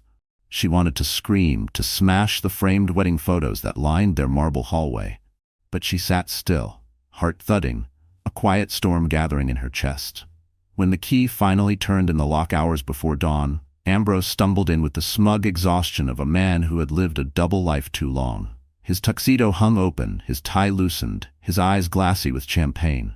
He froze when he saw Jacqueline waiting, her eyes like sharpened steel. "Where have you been?" she asked, her voice steady, though her body shook. He chuckled. "Careless. You're awake. Don't start with the nagging, Jackie. I had meetings, investors. You wouldn't understand." She held up the photographs she had printed from the internet. His face drained of color. "This," she whispered, her voice breaking, "is this what you call business?" Ambrose's jaw tightened. For a moment, guilt flickered across his features, then arrogance smothered it. "So what if it is? Do you think you're enough? You're just a pregnant woman slowing me down. I need more than a wife who stays home in pajamas." The words sliced through her like glass. Her hand instinctively rested on her belly, protecting the child within her from his cruelty. For the first time, she saw him not as her husband, not as the father of her child, but as a man stripped of all decency. Without a word, Jacqueline slid the stack of papers across the glass table, divorce papers, her signature already inked at the bottom. Ambrose laughed, loud and mocking. "You divorce me? Don't be ridiculous. You can't survive without me. No one would want a woman carrying another man's child. You'll come crawling back. You'll beg." But he didn't know the truth. He didn't know that while she felt broken in this moment, life had already set the stage for her salvation. Somewhere across the city, another man, a billionaire far more powerful than Ambrose, was about to change her fate forever. The penthouse walls trembled with silence after his cruel laughter. Jacqueline swallowed her tears. The night air outside the panoramic windows glittered with possibility, even as her heart fractured. She gathered her courage, whispering to herself, "You'll see. You'll all see." And when the morning sun rose, it would carry with it the beginning of a reckoning that would shake Ambrose to his core. Because Jacqueline was not going to be left broken. She was going to rise. And the man who shattered her would soon discover that nothing is more dangerous than a betrayed woman with dignity, determination, and an unexpected ally in the form of a billionaire who saw her true worth. But when Ambrose discovered exactly who that ally was, his entire empire would begin to crumble. Jacqueline Mitchell Colton had never been born into luxury. Her roots were small town, where weekends meant family cookouts and afternoons watching Little League games from rusted bleachers. Her father was a mechanic who could fix anything with his hands, but rarely had enough cash left over to fix the family car. Her mother worked double shifts at the diner, pouring coffee with a smile, even when her feet ached. From those humble beginnings, Jacqueline learned grit. She learned how to stretch every dollar, how to fight for every dream, and how to never give up, no matter how steep the climb. She carried that fire with her when she earned a scholarship to Columbia University in New York. It was her escape, her shot at building something beyond her parents' sacrifices. She studied literature, worked part-time in the campus library, and lived on instant noodles while other students breezed through life on their parents' credit cards. Even then, she had a quiet elegance. The kind of beauty that didn't scream for attention but lingered in people's minds. Her long chestnut hair, soft brown eyes, and calm demeanor drew people in. Professors admired her work ethic. Classmates trusted her wisdom. She was the girl everyone underestimated until she proved them wrong. It was during her junior year at a charity gala where she was volunteering that she first met Ambrose Colton. Back then, he wasn't the polished billionaire plastered across business magazines. He was ambitious, sharp-eyed, and hungry for success. He had just landed his first big real estate deal, and people whispered his name with cautious respect. Jacqueline hadn't known who he was. She only noticed the way he carried himself, the way he laughed a little too loud, the way his gaze lingered on her when she passed by with a tray of champagne flutes. "Are you working this event?" he had asked, his voice smooth with curiosity. "Yes," she answered simply, balancing the tray on her arm. "Scholarship committee." Something about her answer intrigued him. Maybe it was that she wasn't there to impress, but to serve. Maybe it was that she looked at him without awe, as if he were just another man instead of a rising star. Whatever it was, Ambrose pursued her with determination. Flowers delivered to her dorm, surprise visits to the library, lavish dates that swept her out of the world she knew and into his universe of glittering lights and endless possibilities. At first, Jacqueline resisted. She wasn't sure if she belonged in his world or if he truly belonged in hers. But Ambrose had a way of making promises sound like destiny. "I'll give you the life you deserve," he whispered one night as they walked along the Hudson, the city lights shimmering across the water. "You'll never have to struggle again." For a girl who had grown up clipping coupons and worrying about rent, the promise was intoxicating. She believed him. She believed in him. They married in a lavish ceremony at the Plaza Hotel. The photos splashed across society pages showed her in a lace gown, radiant, holding his hand as if nothing could ever break them apart. To the world, she was lucky, married to one of the city's most promising young billionaires. To Jacqueline, it was more than luck. It was love. Or so she thought. For a while, life was beautiful. Their penthouse apartment had sweeping views of Manhattan. They traveled to Paris, dined in Michelin-star restaurants, rubbed shoulders with CEOs and celebrities. Ambrose made her feel chosen, special, as if she had stepped into a fairy tale. But fairy tales rarely last. Slowly, the cracks began to show. He grew restless, spending more nights at the office or with investors. She began to notice the faint smell of perfume that wasn't hers clinging to his suits, the lipstick smudges that didn't match her shade, the late-night text messages he guarded like state secrets. Still, Jacqueline endured. She told herself it was just the stress of his business, that every marriage had storms. And when she found out she was pregnant, she believed it would change everything. She imagined Ambrose holding their child, imagined the three of them as a family, bound together in ways betrayal could never undo. But reality was harsher. Ambrose's attention drifted further, not closer. He sneered at her cravings, rolled his eyes when she complained of fatigue, and spent money freely on parties while scolding her for buying prenatal vitamins. The man she once adored seemed to vanish before her eyes, replaced by someone cruel, careless, and distant. Jacqueline tried to remind herself of the girl she once was. The girl who had fought her way out of a small town, who had earned her place in New York on her own merit. But pregnancy made her vulnerable. Hormones, exhaustion, and the crushing loneliness of their cold penthouse made her doubt her own worth. She wondered if maybe she was too plain, too ordinary for a man like Ambrose. And then came that night. The night of his mistress. The night her illusions shattered completely. Still, beneath the heartbreak, a flicker of strength remained. She was her parents' daughter, after all. She knew what it meant to fight. She knew she couldn't let her child be raised in a home poisoned by deceit, and somewhere deep inside, she knew she was not as alone as she felt. For fate had already placed someone powerful, someone unexpected, on her path. A man whose shadow loomed larger than Ambrose's ego ever could. A man who would soon step into her life and change everything. She just didn't know yet that her salvation was already watching. The Colton penthouse towered above Manhattan like a glass cathedral to excess. Perched on the 50th floor, it offered a sweeping view of the city that never slept. From its floor-to-ceiling windows, the skyline glittered in shades of gold and silver, 1,000 dreams suspended in steel. To the world outside, it was a symbol of success. Inside, it was a gilded cage. Jacqueline remembered the first time she stepped into the penthouse. She had been stunned by the polished marble floors, the imported Italian chandeliers, and the massive oil paintings that lined the walls. Every corner seemed designed to remind visitors that Ambrose Colton had arrived, that he was no longer the hungry young entrepreneur clawing his way up the ladder, but a man who now owned a piece of the city. For Jacqueline, though, the penthouse had always felt more like a museum than a home. It was too immaculate, too perfect, too cold. The kitchen was filled with the latest appliances, gleaming in stainless steel, but Jacqueline rarely cooked anymore. Ambrose preferred catering, lavish trays delivered by professionals, then discarded without a word of thanks. Their bedroom, with its oversized bed and silk sheets, was as vast as an empty ballroom. The walk-in closet displayed rows of designer gowns Ambrose insisted she wear to his galas, yet most nights she curled up in simple cotton dresses that reminded her of comfort, of home. But if the penthouse was cold, the gala halls of Manhattan's elite were even colder. Ambrose thrived there. Crystal chandeliers, champagne towers, velvet carpets, these were his playgrounds.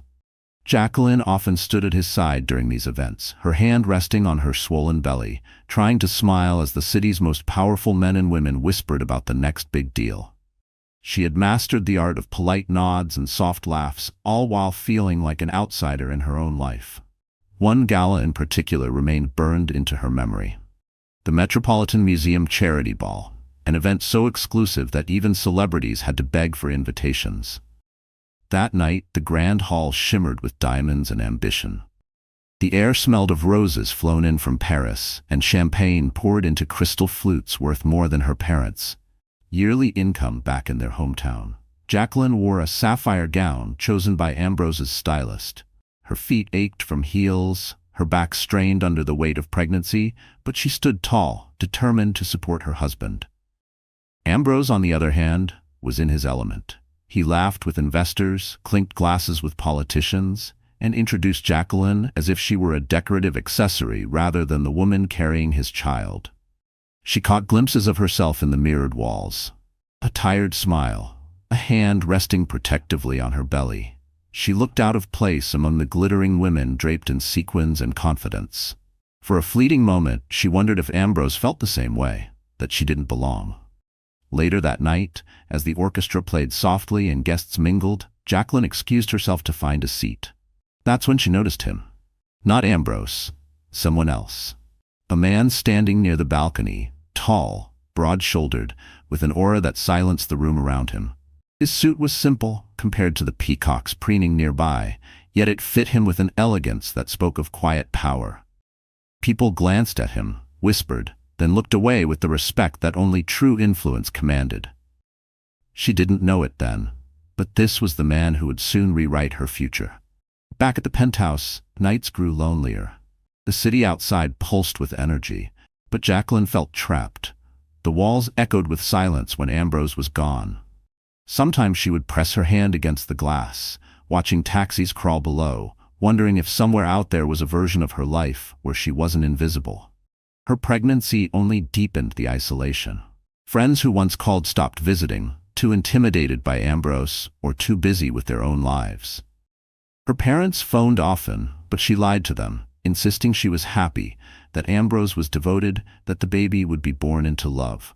She couldn't bear to admit the truth, that behind the glittering facade, her marriage was rotting, and yet Ambrose paraded her at events as if she were proof of his success. "My wife?" he would say with a smirk, draping an arm around her shoulders. "She's giving me an heir."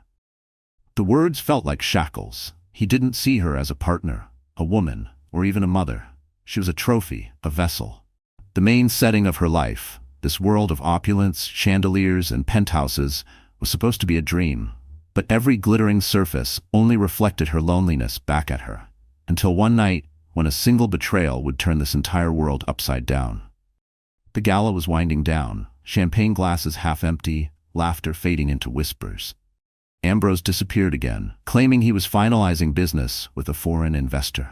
Jacqueline waited, her heart heavy, until she spotted him in the shadows of the courtyard.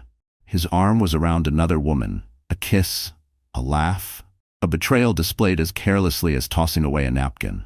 Her chest tightened, but she did not cry. Not yet. The penthouse lights, the gala glitter, the mirrored walls, all of it crumbled in her mind. Her world of luxury was nothing more than smoke and mirrors, and she finally saw it for what it was.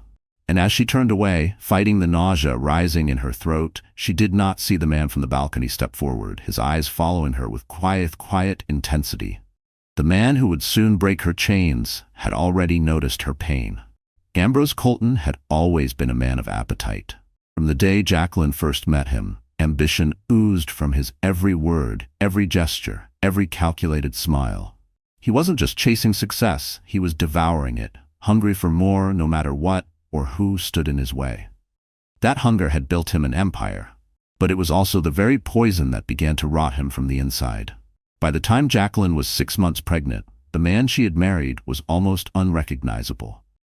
He still looked like the polished billionaire plastered on magazine covers.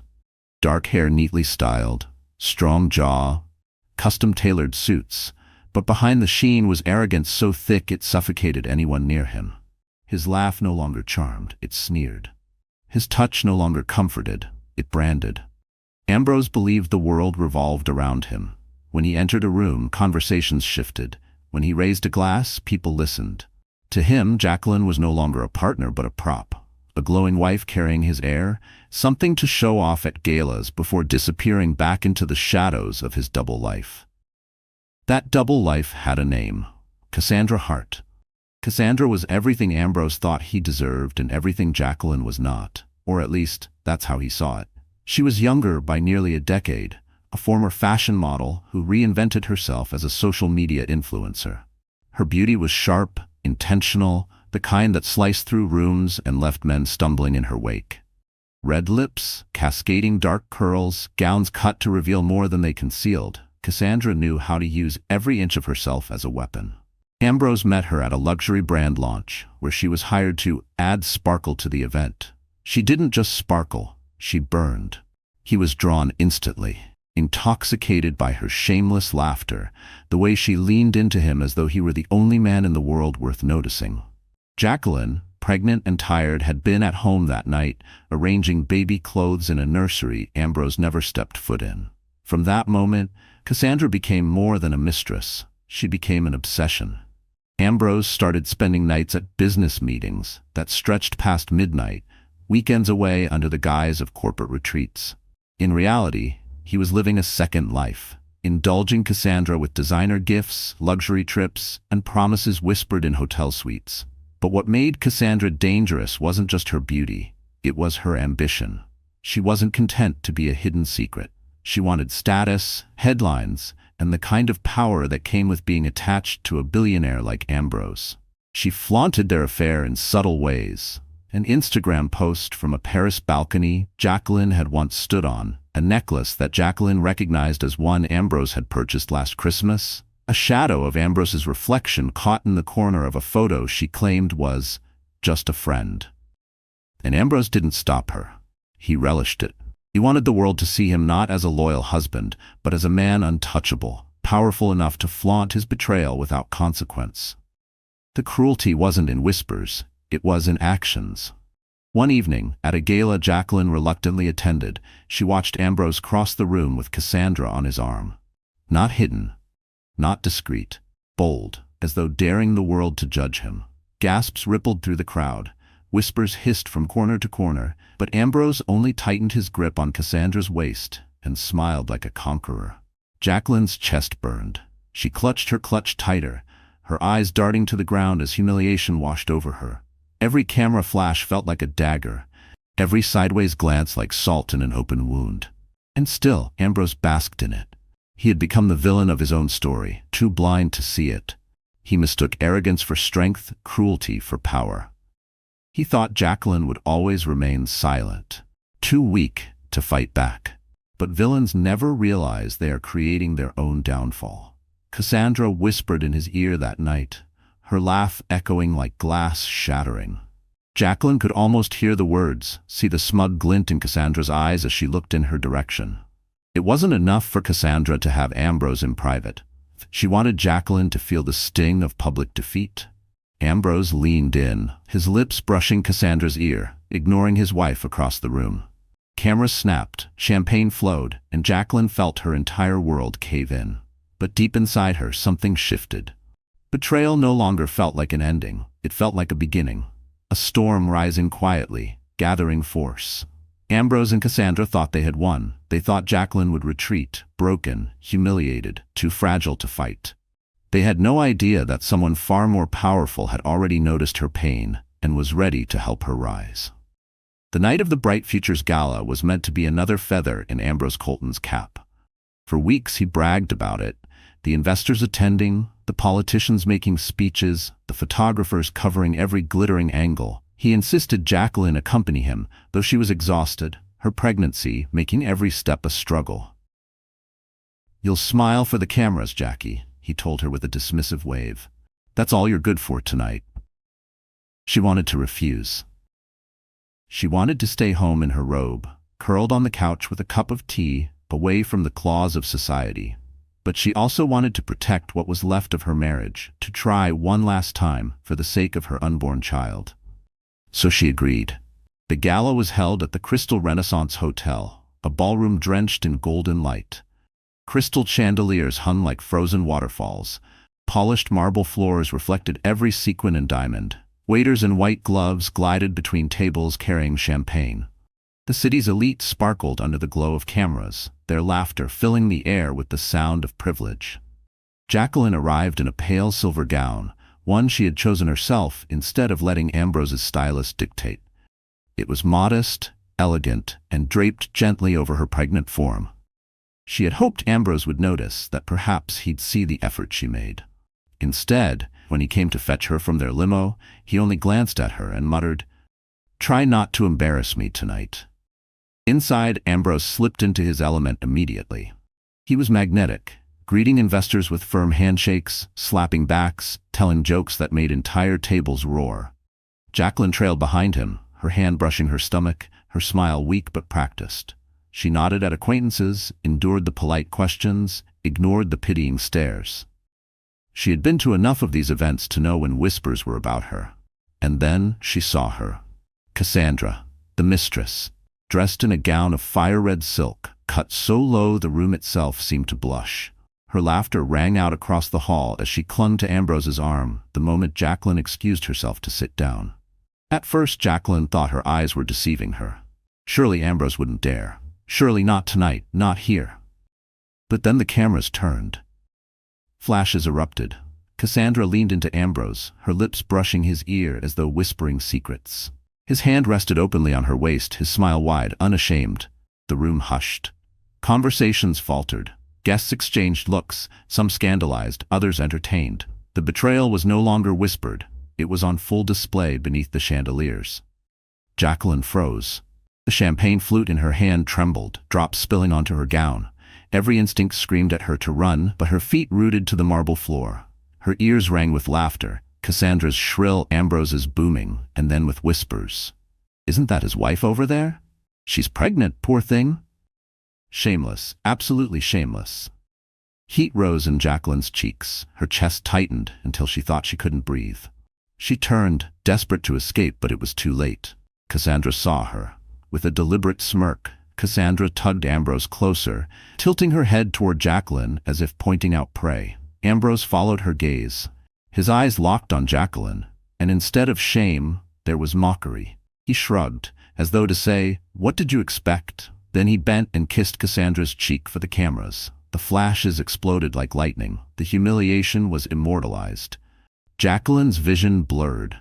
Her hand clutched her belly, not just for balance, but for protection. She felt the baby kick inside her as if sensing her pain.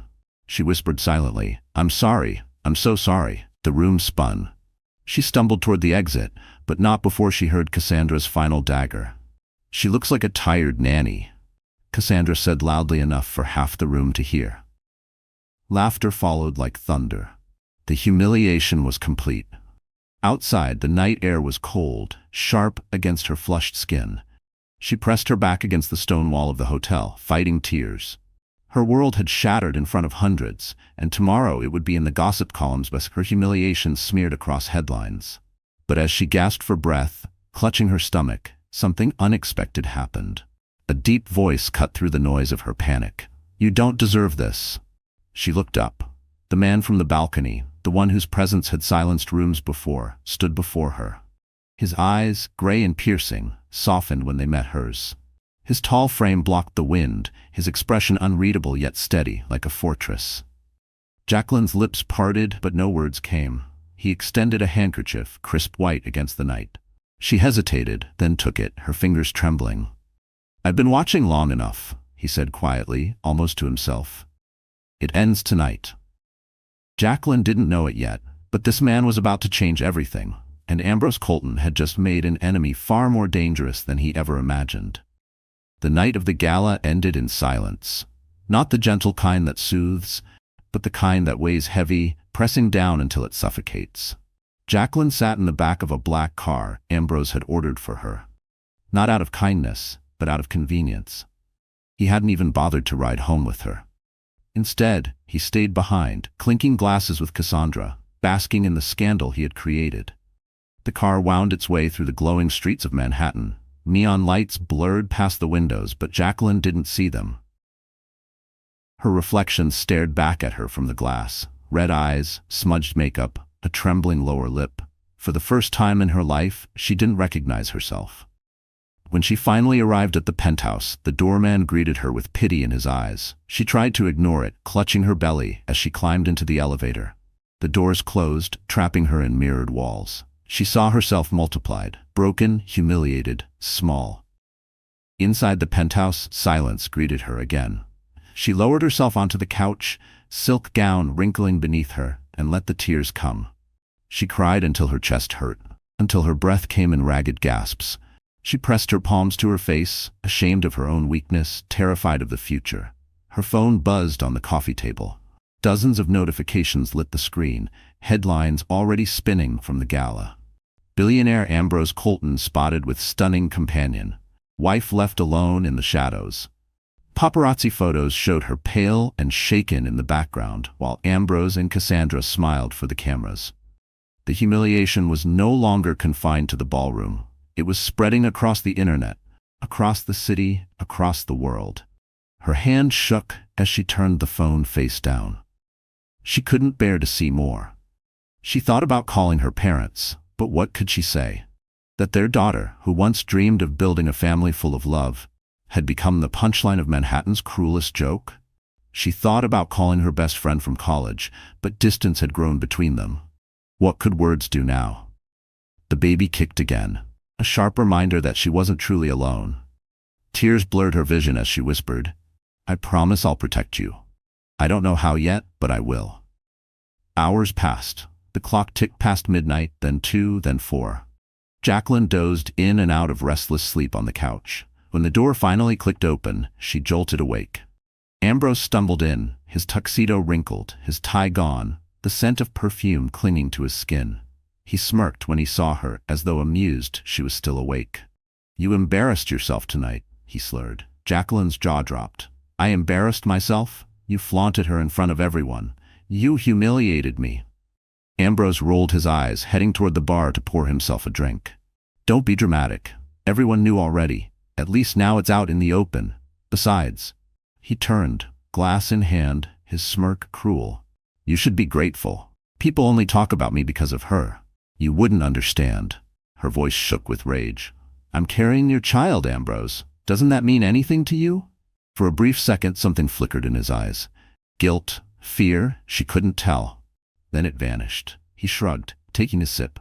"Children don't matter until they can carry my name in boardrooms. Until then, they're just noise." The words sliced through her. She clutched her belly protectively, her tears returning. He had not only betrayed her, he had dismissed their unborn child as nothing more than an inconvenience. That night, Jacqueline broke. She curled on the couch, sobbing until her body trembled, until exhaustion forced her into a restless sleep. For the next several days, she moved like a ghost through the penthouse. She avoided the news, avoided the mirror, avoided Ambrose whenever possible. Meals went untouched. Her gowns hung limply in the closet, untouched symbols of a life she no longer wanted. She thought about divorce. The papers were already drawn up, sitting in her drawer. But the thought of raising a child alone terrified her. How could she provide? Where would she go? Ambrose's voice haunted her. No one would want a woman carrying another man's child. Yet in her darkest hours, one memory kept resurfacing. The man from the balcony, the one who had offered her a handkerchief outside the gala. His words echoed in her mind. "You don't deserve this. I've been watching long enough. It ends tonight." Who was he? Why had his voice felt like a lifeline when everything else was collapsing? Jacqueline shook her head, scolding herself for clinging to the kindness of a stranger. And yet, a flicker of hope sparked in her chest every time she remembered his eyes. Steady, gray, full of something she hadn't felt in years. Respect. Still, The days dragged on in despair. Ambrose flaunted Cassandra openly now, no longer bothering with lies. Gossip columns printed their photos daily, while Jacqueline became a ghost, erased from her own marriage. One evening, as she sat in the nursery surrounded by half-assembled furniture and unopened boxes of baby clothes, she broke down completely. She buried her face in a tiny blanket, sobbing into the fabric as she whispered apologies to her unborn child. "I'm failing you," she cried. "I don't know how to save us." Her phone buzzed again. Another notification. She almost ignored it, but something compelled her to check. This time, it wasn't a headline or a cruel message.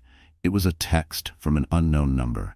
"Mrs. Colton, you don't have to fight this alone. Meet me tomorrow at noon. The cafe across from Central Park. Trust me." Her heart raced. She didn't recognize the number, but she knew in her gut who it belonged to.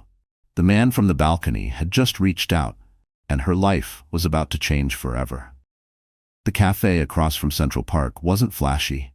In fact, it was the kind of place Jacqueline used to love before her life was buried in chandeliers and champagne galas.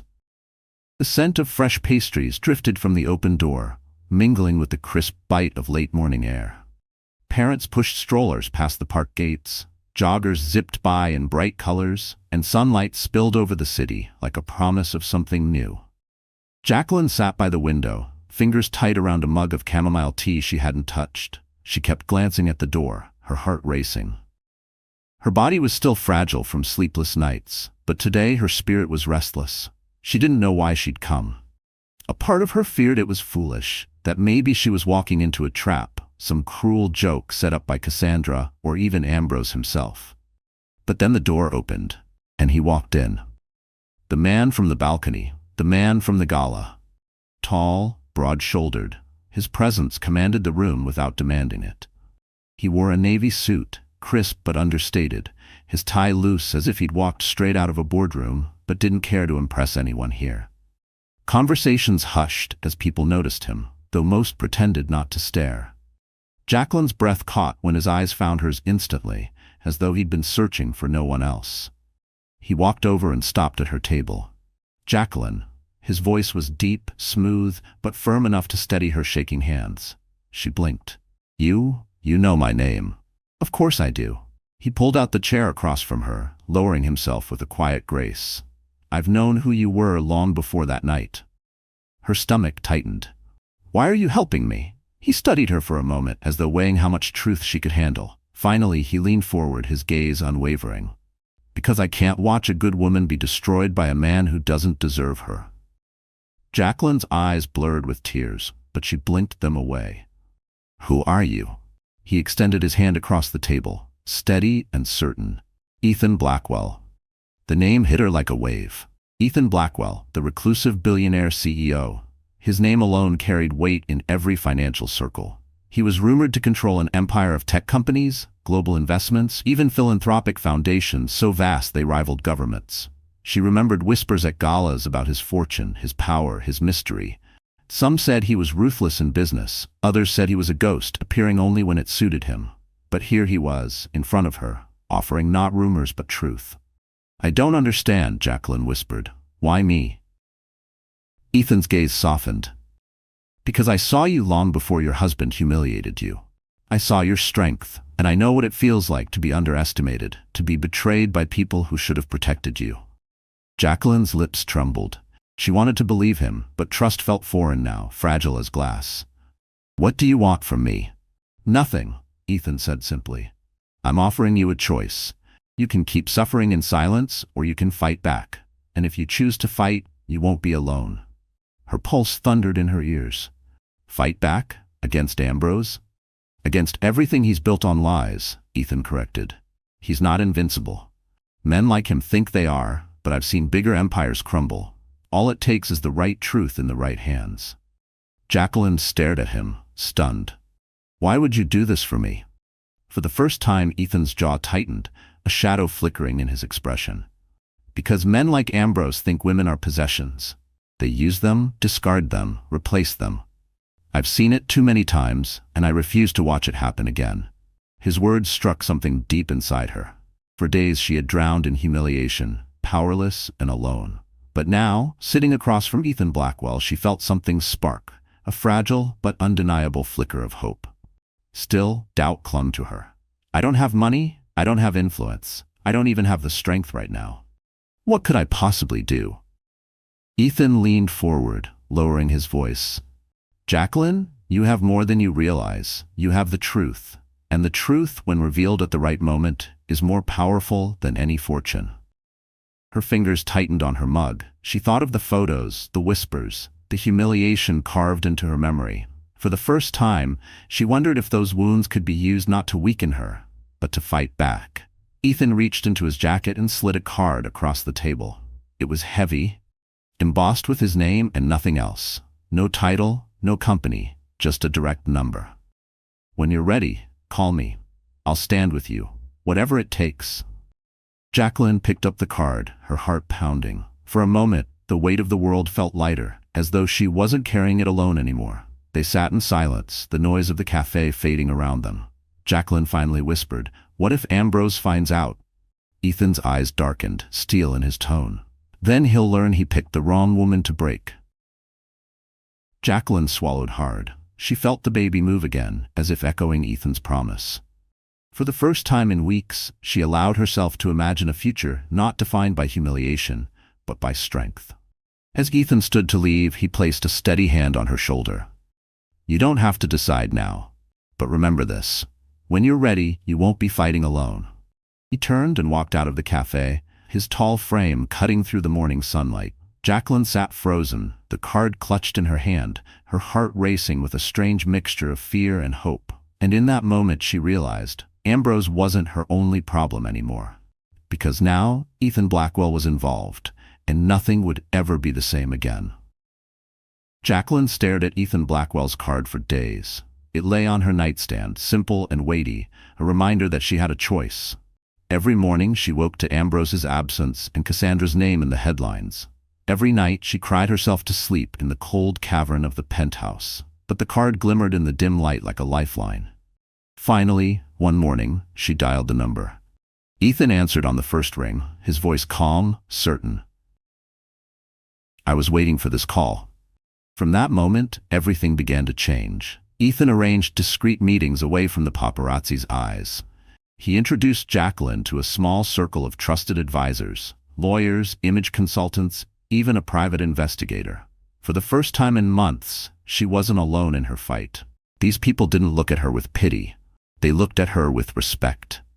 The private investigator slid a file across the table. Inside were photos, receipts, emails, proof of Ambrose's double life. Not just his affair with Cassandra, but shady business deals, offshore accounts, and financial fraud hidden beneath layers of deception. Jacqueline's hands trembled as she flipped through the pages. Why are you showing me this? She whispered. Because knowledge is power, Ethan said. And soon, Ambrose will regret underestimating you. At first, the thought of revenge frightened her. She had spent so long believing she was weak, believing Ambrose's words that she couldn't survive without him. But as she studied the evidence, something shifted inside her. This wasn't just about survival anymore. It was about reclaiming her dignity, her child's future, her very identity. Ethan's team helped her prepare. A stylist transformed her wardrobe, not into the flashy gowns Ambrose demanded, but into sleek, powerful outfits that made her feel strong. Tailored suits, elegant dresses in bold colors, shoes that clicked confidently against marble floors. The first time she looked in the mirror, she barely recognized herself. No longer a ghost of a humiliated wife, she was a woman reborn. Her posture changed, her walk changed, even her voice grew steadier. At a private dinner, Ethan leaned across the table, studying her with quiet approval. You look like a woman ready to take back her life. Jacqueline smiled faintly. For the first time, I believe I am. But the transformation wasn't only on the outside. Ethan encouraged her to find her inner strength again. He asked about her childhood, her parents, the girl who once dreamed beyond small-town limits. He reminded her that she had built herself before Ambrose, and she could build herself again. You were never just his wife, Ethan said. You are Jacqueline Mitchell Colton. And soon, the world will remember your name, not as his shadow, but as your own light. Day by day, she grew stronger. She practiced speeches with a communications coach, learning how to command a room without trembling. She worked with lawyers to understand her rights, her options. She began to plan not only for divorce, but for a future where she could stand tall, providing for her child without Ambrose's poison. And through it all, Ethan was there. Not hovering, not controlling, but steady. A presence she could lean on when fear threatened to return. Sometimes, when she doubted herself, she would catch him watching her with that same gray-eyed intensity from the gala, and she felt her courage renew. One evening, after a long day of preparation, Jacqueline stood on the penthouse balcony overlooking the city. The skyline glittered, but for once it didn't mock her. It felt like an open stage, waiting for her to step into her new role. She whispered to the child in her belly, "We're not victims anymore. We're survivors. We're fighters." The next morning, she made her first public move. Instead of hiding from the tabloids, she walked straight into their cameras. Dressed in a fitted black dress and pearl earrings, she arrived at a charity luncheon Ambrose had arrogantly assumed she'd skip. Heads turned as she entered. Whispers rippled across the room, not of pity this time, but of awe. Jacqueline smiled, graceful yet firm, answering reporters with poise. When asked about Ambrose, she didn't crumble. Instead, she simply said, "I believe every woman deserves respect. I won't accept less, for myself or for my child." The headlines the next day were different. Jacqueline Colton breaks her silence. From humiliation to strength, a wife's powerful stand. Ambrose saw them, of course. And when he stormed into the penthouse that evening, his face twisted with fury. Jacqueline didn't flinch. "What do you think you're doing?" he roared. Jacqueline met his glare with calm eyes. "Taking back my life." He laughed bitterly. "You think anyone cares what you have to say? You're nothing without me. You'll always be nothing." But even as he spat the words, Jacqueline saw something in his expression she had never seen before. Fear. Because Ambrose could sense it, his control was slipping. Later that night, as Jacqueline sat in the nursery, her phone buzzed again. A message from Ethan. "You did well today. He's rattled. The time is coming." Jacqueline exhaled, her hand on her belly. She had walked into the fire and survived. For the first time, she believed she could win. But what she didn't know was that Ambrose, cornered and desperate, was already plotting his next move. And this time, he wasn't planning to play fair. The night of the Empire Trust Gala arrived with a kind of tension Jacqueline had never felt before. This was not another painful evening of humiliation. Tonight, she would no longer be Ambrose Colton's silent, obedient shadow. Tonight, she would stand in the light, strong, unshaken, undeniable. Ethan Blackwell had arranged everything. Quietly, strategically, he had ensured the right reporters, investors, and social leaders would be in attendance. He never told Jacqueline what to say. He didn't need to. She had found her own voice now. But he made sure when she spoke, the world would listen. The gala was held at the Grand Astoria Hotel, its ballroom glowing with chandeliers that dripped light like molten gold. Guests shimmered in gowns and tuxedos, their laughter sharp with anticipation. Ambrose arrived first, Cassandra on his arm, their entrance a spectacle. Cassandra wore a glittering emerald gown with a slit that left little to the imagination. She smiled at the cameras, flashing her diamond bracelet, one Ambrose had bought with money stolen from fraudulent deals. Whispers filled the air. Will Jacqueline show up? Did she finally leave him? Or will she endure another humiliation? The answer came when the ballroom doors swung open. Jacqueline stepped inside. She wore a midnight blue gown that hugged her form, elegant yet commanding. Her hair cascaded in soft waves, her makeup flawless, but it was not beauty that stunned the crowd. It was the power in her stride. She walked not as a woman broken, but as a woman reborn. Cameras flashed wildly. Guests gasped. Even Cassandra's painted smile faltered for a second. Ambrose's face twisted when he saw her. "What the hell are you doing here?" he hissed as she approached. Jacqueline met his glare with calm defiance. "Standing where I belong." Before he could respond, reporters swarmed. "Mrs. Colton, Jacqueline, do you have a statement about your husband's affair?" The room fell silent. For weeks she had been silent, enduring whispers. Tonight, her voice rang clear. "Yes," Jacqueline said, her gaze steady. "I have something to say. A man who betrays his vows, who humiliates his wife in public, and who mocks the life growing inside her." She rested a hand on her belly. "Is not a man worthy of respect. He's not even worthy of pity." Gasps rippled through the ballroom. Cameras clicked like a storm. Cassandra stiffened beside Ambrose, her claws digging into his arm. Ambrose's face darkened. "Enough," he barked. "You don't know what you're talking about. You're nothing without me, Jacqueline." But Jacqueline smiled faintly, her voice firm. "Funny. That's what you keep saying. And yet here I stand, stronger without you than I ever was with you." Applause erupted, hesitant at first, then growing. Guests who had once whispered now clapped, emboldened by her courage. Cassandra hissed into Ambrose's ear. "Do something." Ambrose, desperate, pulled a document from his pocket. "She wants to act brave, but here's the truth. She's still my wife. And this," he waved the paper, "is a contract she signed. She has nothing.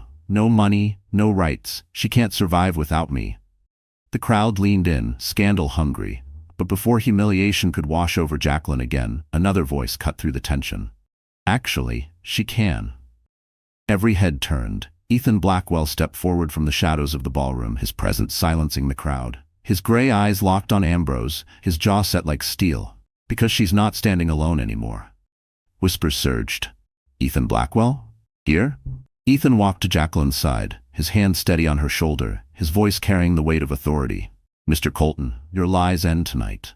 He nodded to his aide, who handed a folder to the nearest reporter. Inside, documents, photos, bank records, the very evidence of Ambrose's fraud, his offshore accounts, his embezzlement.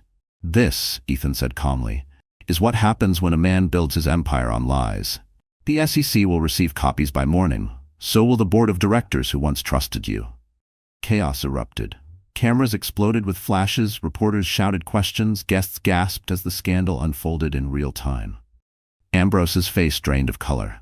"You?" He turned to Jacqueline, spitting venom. "You planned this? With him?" Jacqueline's voice was steady as she met his gaze. "No, Ambrose. You planned this the day you betrayed me. All I did was stop hiding from the truth." Cassandra shrieked, pulling her hand from Ambrose's arm. "You said this would never come out. You promised me." Ambrose shoved her away in desperation. "Shut up, Cassandra." The cameras caught it all. The betrayal, the collapse, the villain crumbling. Jacqueline stood tall, every inch the woman Ambrose thought he had destroyed. She placed her hand on her belly and said firmly, "I may be carrying your child, Ambrose, but I will not carry your shame." Applause thundered through the ballroom. Investors turned their backs on Ambrose. Reporters swarmed Ethan and Jacqueline. Cassandra stormed out in tears. Ambrose stood alone, sweating under the lights that once adored him. And then Ethan leaned closer to him, his voice low enough for only Ambrose to hear. "You tried to break her, but all you did was make her unstoppable." Ambrose's eyes burned with hatred, but fear shadowed his face, and as the crowd celebrated Jacqueline's triumph, no one realized that Ambrose, cornered and desperate, was already planning one last ruthless move, a move that could put everything, even Jacqueline's unborn child, in danger. The fallout from the Empire Trust Gala spread like wildfire. By dawn, Ambrose Colton's name was no longer associated with prestige and power. It was plastered across every news channel, every headline, dripping with scandal. Fraud, betrayal, collapse. His empire, built on arrogance and deceit, was crumbling faster than anyone imagined. The Securities and Exchange Commission launched a formal investigation. Investors pulled their money. Business partners fled. Cassandra, once draped on his arm like a crown jewel, vanished from his side, leaving him to face the storm alone. By the end of the week, Ambrose Colton was no longer the king of Wall Street. He was a disgraced man, teetering on the edge of ruin. But Jacqueline's journey was only beginning. In the days following the gala, she moved out of the penthouse. No longer a prisoner of marble walls and cold chandeliers, she found herself in a quiet brownstone Ethan helped her secure, tucked away on a peaceful street overlooking the park. The rooms were smaller, the furniture simpler, but the air was filled with warmth. Her warmth. For the first time in months, she slept without tears. Ethan didn't hover, but he was there, steady as ever.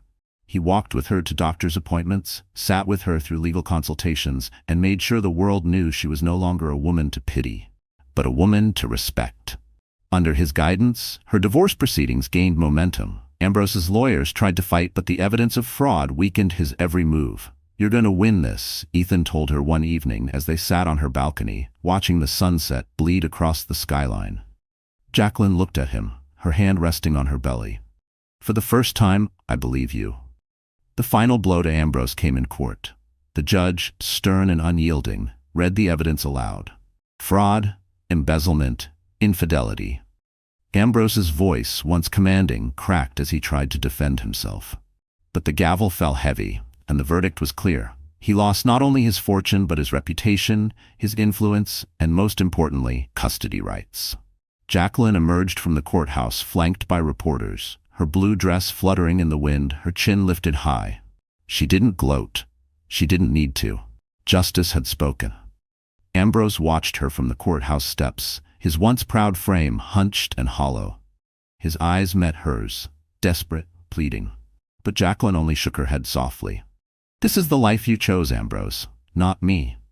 Then she turned away, walking into the future he had tried to deny her.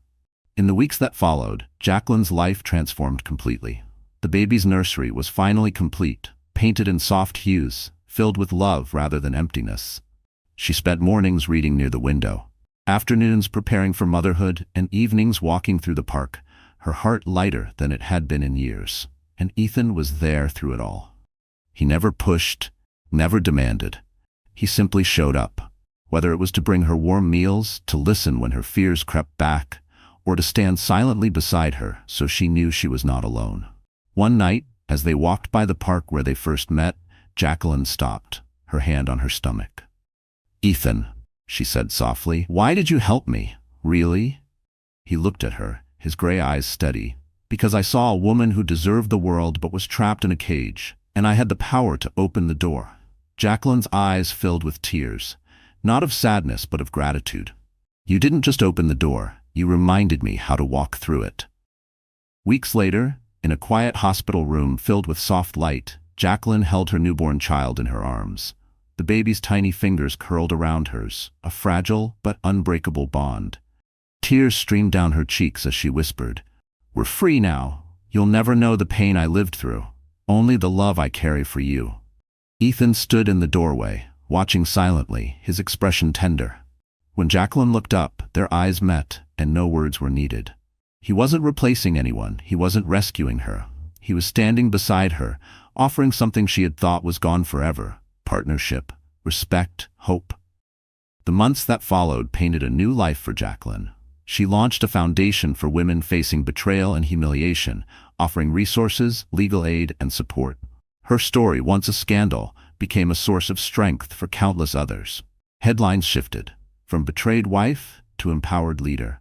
She stood at a podium one evening, addressing a crowd of women who had been silenced by fear, humiliation, or abuse. Her voice was steady, her presence commanding. "We are not weak. We are not broken. We are not defined by the men who tried to destroy us. We are defined by the way we rise again." The crowd erupted in applause, tears glistening in the eyes of women who finally felt seen. Ethan watched from the front row, pride in his gaze. And Ambrose? He was a ghost now. Stripped of power, abandoned by Cassandra, shunned by the world he once ruled. His name, once feared, was now a warning whispered in boardrooms: "Don't become another Ambrose Colton." Jacqueline, meanwhile, had become everything he said she never could. On a quiet evening, as she rocked her child to sleep, she whispered, "We made it. We're safe. We're loved." Her heart swelled with peace, her spirit steady. She had walked through fire and emerged not only unscathed, but stronger. And as she kissed her baby's forehead, Jacqueline knew this truth.